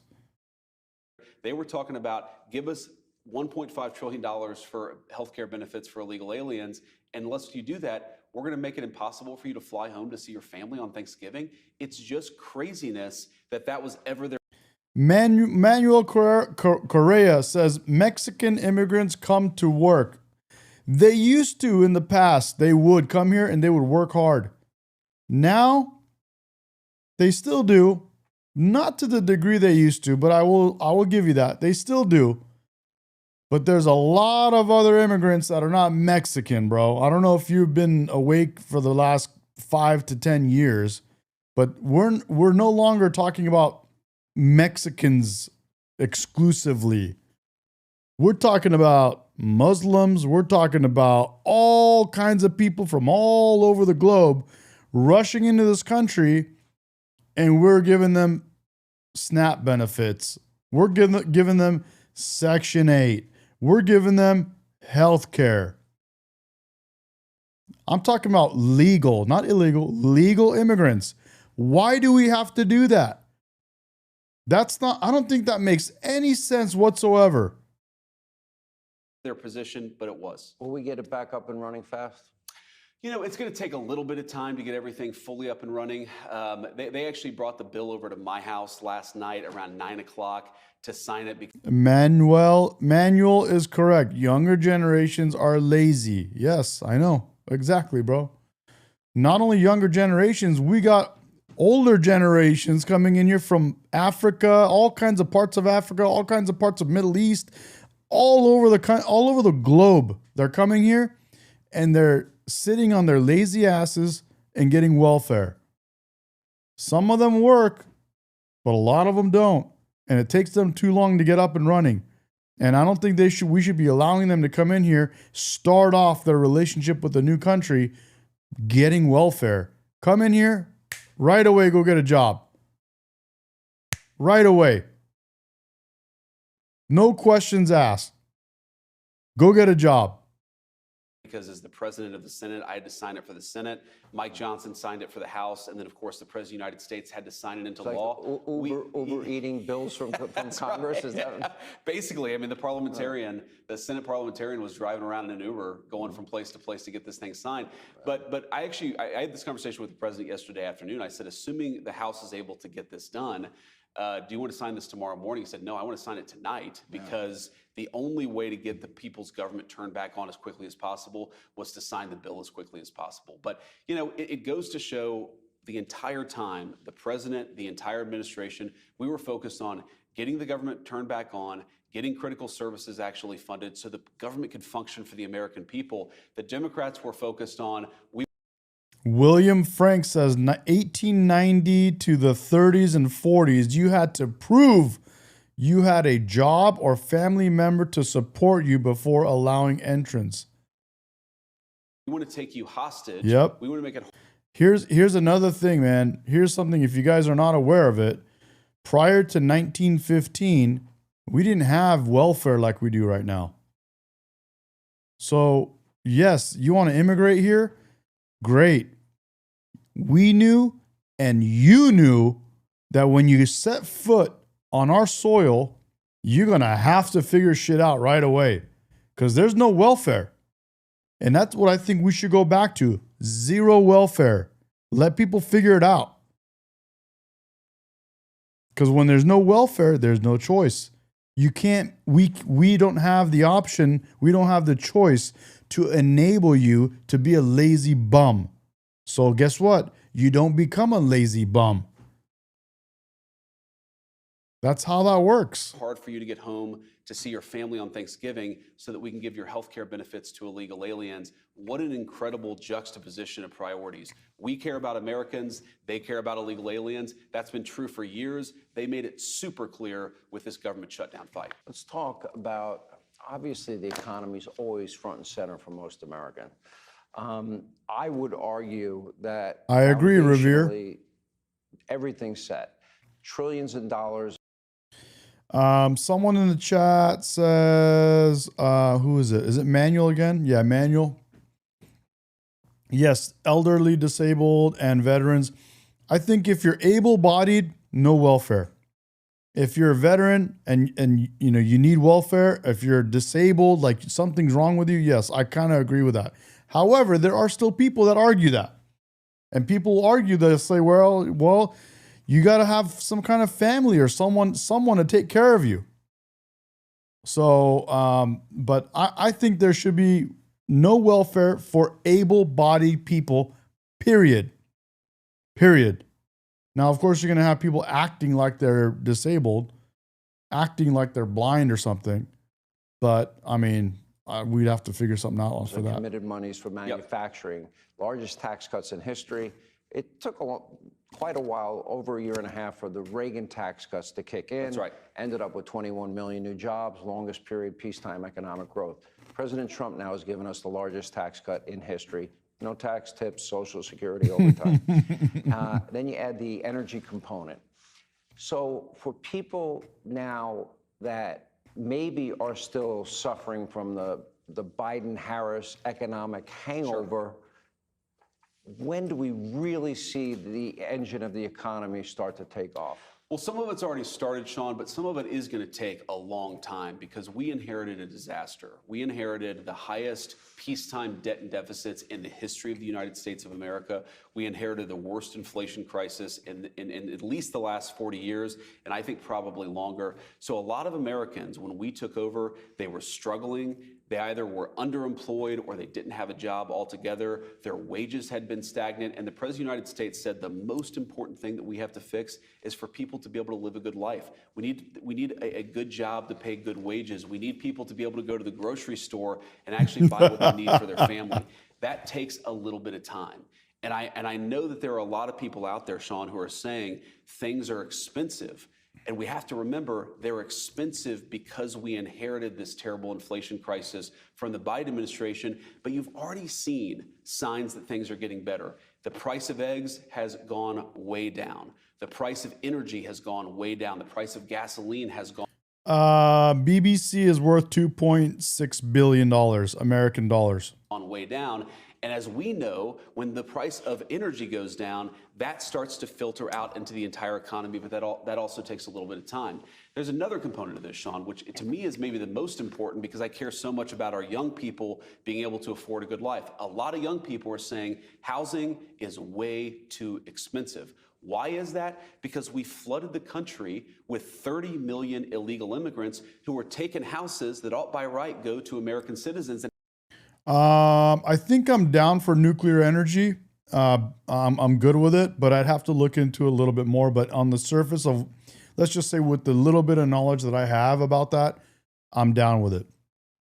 But I'm just saying that, I don't have total knowledge about that. And at the same time, or good we're knowledge building about it. enough new houses to begin with, even for the population that we had. So what we're doing is trying to make it easier to build houses, trying to make it easier to build factories and things like that so that people have good jobs. We're also getting all of those illegal aliens out of our country, and you're already seeing it start to pay some dividends. Let me give you a very clear statistical example.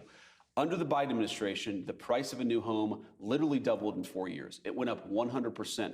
Under the Trump administration, housing and rent prices are up about 1 to 2%. That's actually in line with what you would like to see. So again, we inherited a disaster. We're very mindful of the fact that there's a lot of work to do, but I think that we've made great progress. And the final point I'll make about this, Sean, is the most important way to fix this affordability crisis is to make people's wages go up. And that is where the Trump economy, I think, just objectively, obviously I'm very biased, but I think objectively is doing better than any economy in 50 or 60 years. Blue collar wages are going up, working people's wages, middle class wages are going up, and that's how we ultimately chip away at the Biden affordability crisis, is that we make an economy where people can afford to buy the things that they need. The best way to do that is good jobs and good wages, and that's why the president's focus is where it is. I want to see that manufacturing get online because those are high-paying career jobs. Yes, they are. We are going to bring in-house. We always imported and were reliant on other countries for pharmaceuticals, semiconductor chips, automobile manufacturing. The president negotiated it out. Those deals, I want to see those jobs get online, hopefully sooner rather than later. That's right. Apple's going to spend what? $500 billion in Texas. They're going to spend at least $500 billion in the United States, and that's just Apple. We've seen about $18 trillion of new capital commitments, Sean. That, to your point, those are good career-creating jobs, and nothing like that has ever happened in this country. If you go back to the Biden administration, a good year for the Biden administration was a few $100 billion of investments. The president is getting trillions upon trillions of new investments. Now, of course, I'm mindful that people were suffering, Sean, because those factories don't get built overnight. These things actually take a little bit of time. But here's what's different from the Trump administration, the Biden administration. The president is focused now on getting people good jobs, getting people higher wages, and bringing down the cost of goods. We inherited a disaster. We've chipped away at a lot of that problem in 10 months, but that's why you've got 4-year terms, because we're going to do a lot over the next 3 years, 3 months to make sure that more people can afford a good life. They can afford to buy homes. Do we need Jesse Lee Peterson right now or what? Families, and we've actually got good jobs that put people on a career trajectory to stability. The biggest problem with the Biden economy wasn't even the affordability. That was the second biggest problem. The biggest problem with the Biden economy is that people had the kind of jobs where they couldn't build a career out of it. They'd make $14, $15 an hour with no promise of ever being able to make more. That is not how you build a middle-class American dream. That's how you build debt servants. And that's what the American people are becoming under Joe Biden. It's so important that we stay the course, keep these economic policies going so that Americans. Do we need to go? You know what we need right now? We need one of my clips, bro. One of my Instagram reels. We need a couple of these, dude. Come on now, let's get this going. Did I play this for you guys yet? Listen to this. Barack Obama. Oh, I think it's classic left ideology. And by the way, he's spreading, he wants to spread Joe the Plumber's wealth around. He's not spreading his wealth around. We all know about his half-brother in Africa who is living in dire poverty. It's been fascinating to me, these various people who want to spend the taxpayers' money, but who, when it comes to charitable giving and so forth on their own, have no idea of doing that. I don't know if you're familiar with the study that's been done of liberals and conservatives donating money and giving time as volunteers and donating blood and so on. And contrary to what everybody expected, the conservatives do more of all of those things. The study showed that if everyone donated blood at the same rate at which conservatives donate blood, there'd be 45% more blood donated in the United States than there is. You guys hear that? If everyone donated blood at the rate of Republicans, of conservatives, there would be 45% more blood being donated in America. And also, weren't you struck by the Joe Biden's tax forms when they were released? He's had an income that's roughly triple that of Sarah Palin, and yet his charitable contributions have been much smaller. Absolutely, absolutely. Barack Obama. Oh, I think it's classic left. You're just being too emotional. You need to go drink a big old cold tall glass of get over it. President Trump was duly elected president of the United States. He was in a free election. And the American people spoke. And some of my colleagues are upset about that. In fact, they hate the president so much, they've shut down government. They hate him so much that if President Trump came out in favor of breathing to live, they would hold their breath. It's not rational. You're just being too emotional. It's not rational. I love him, dude. The #1 senator on the planet, bro. John Kennedy from Louisiana. Dude, that clip I made within I think 4 days or 5 days, it hit 1 million views. Crazy, dude. This one right here. This one.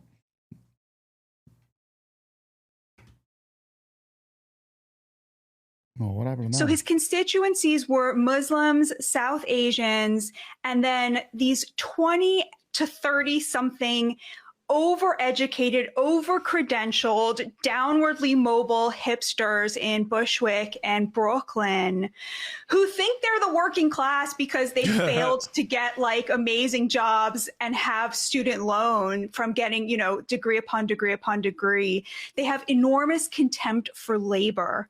And as a result, they want things from the government despite him being like the most privileged people on planet Earth. And Mamdani is their avatar. This is a guy who's like a total Nepo baby, never worked a day in his life, lives off his parents, but makes it seem cool, right? Like it's cool to like live off your parents, be a total failure if you can make great content for social. So his constituencies were Muslims, South Asians, and then these 20 to 30 something overeducated, over-credentialed, downwardly mobile hipsters in Bushwick. Another great one. What's up, Boo Boo? Another good one. Yeah, but what do you mean by beta male? A beta male is a male who look like a man but think like a woman, and that's you. Got him, bro. Got him, bro. And that's you. And that's you. JLP, baby. Come on, baby. Let's do that one more time. Let's go. Let's go. Yeah, but what do you mean by beta male? A beta male is a male who look like a man but think like a woman, and that's you.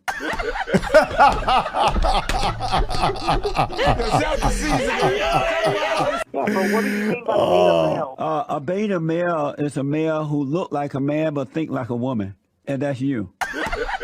Oh my God. I could watch that 1,000 times. 1,000 times. I have to see it again. I can't not watch it. I have to see it one more time. That's just it's that good. Yeah, but what do you mean by beta male? A beta male is a male who look like a man but think like a woman, and that's you.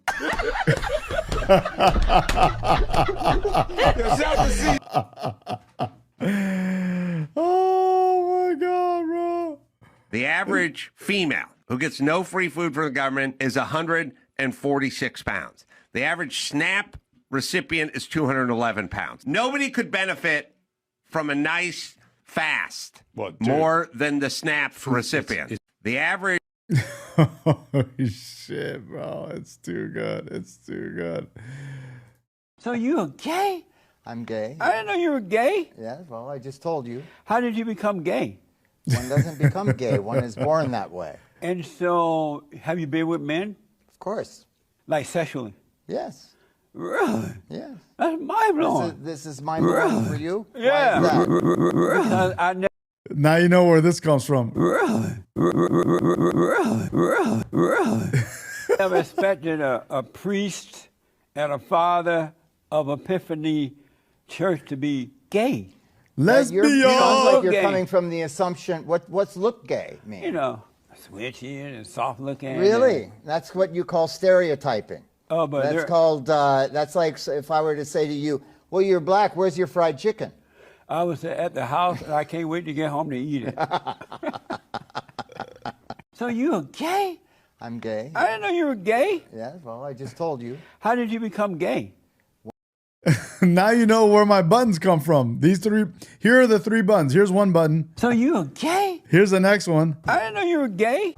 And here's the last one. How did you become gay? How did you become gay? So you're gay? So you're gay? Really? Really?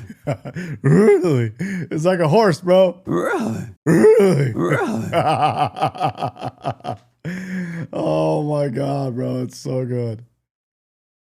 I listened to Kamala Harris for 90 seconds, and I actually feel like I've gotten dumber in the process, and I have no idea what she actually believes. That's the problem with Kamala Harris, and it's going to continue to be her problem unless she actually learns how to develop a viewpoint, articulate it for the American people. Just say what you actually believe. Don't do this word salad, talking around in circles. It doesn't work, and it's why she didn't win. She is now blaming the campaign, her loss, for the fact that it was short. That's one of the main things she cites. She had more time, could have gotten more traction. Your reaction to that? My reaction is if you look at the polling, both the public and the private polling, the problem is not that Kamala's campaign was too short, it's that it was too long. That when people actually listened to what she had to say, her polling went down and down and down. I think that if we had a 150-day campaign, we probably would have had 3 additional Republican senators, and Donald Trump would have won by an even bigger landslide, because the more people know about Kamala Harris, the more they realize there's no substance there. I listened to Kamala Harris for 90 Legit, bro. And that's where I'm going to end the show tonight, guys. Hans, what's up, buddy? Good to have you, man. You came in late. We laughed our asses off. We had a good time. I went off on some stuff. Dude, we had a good call in. But you can rewind and check it out. That was good. I'm going to put this on the screen and we're going to close it out here. Okay, guys. Thanks for coming, dude. It's now 8:22 in Southern California in Orange County. And dude, it was a good day. It was a good week so far. I worked out 4 days this week. So if you guys are not working out, get on it, dude. Do your workouts, man. I did upper body on Monday. So upper body Monday, lower body Tuesday. I biked like 18 or 19 miles on Wednesday on my bike out and about. I did upper body today. I'm going to do lower body tomorrow. That's 3 days, sorry. Tomorrow will be 4 days. Wait, 1, 2, 3. No, that is 4 days. Holy shit, bro. I'm on crack today, bro. That's 4 days. Tomorrow will be 5, bro. So, if you guys aren't doing it, bro, go get your workouts, man. Get on your programs. Come on, let's go. Medi, can you work out for me, bro? I wish I could work out for everybody. I can't. You got to go do it yourself. Let's go, baby. We're going to hit 10,000 subscribers probably by tomorrow morning. So Friday morning stream is going to happen before I go to the gym. And then we'll get on this stuff, guys. But guys, go take care of yourselves. Go work out. I'm doing it. You should too. No reason why you shouldn't. Love you guys. Thanks for joining.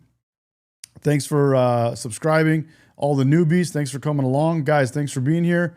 And appreciate you guys. Love you guys. And I'll see you later.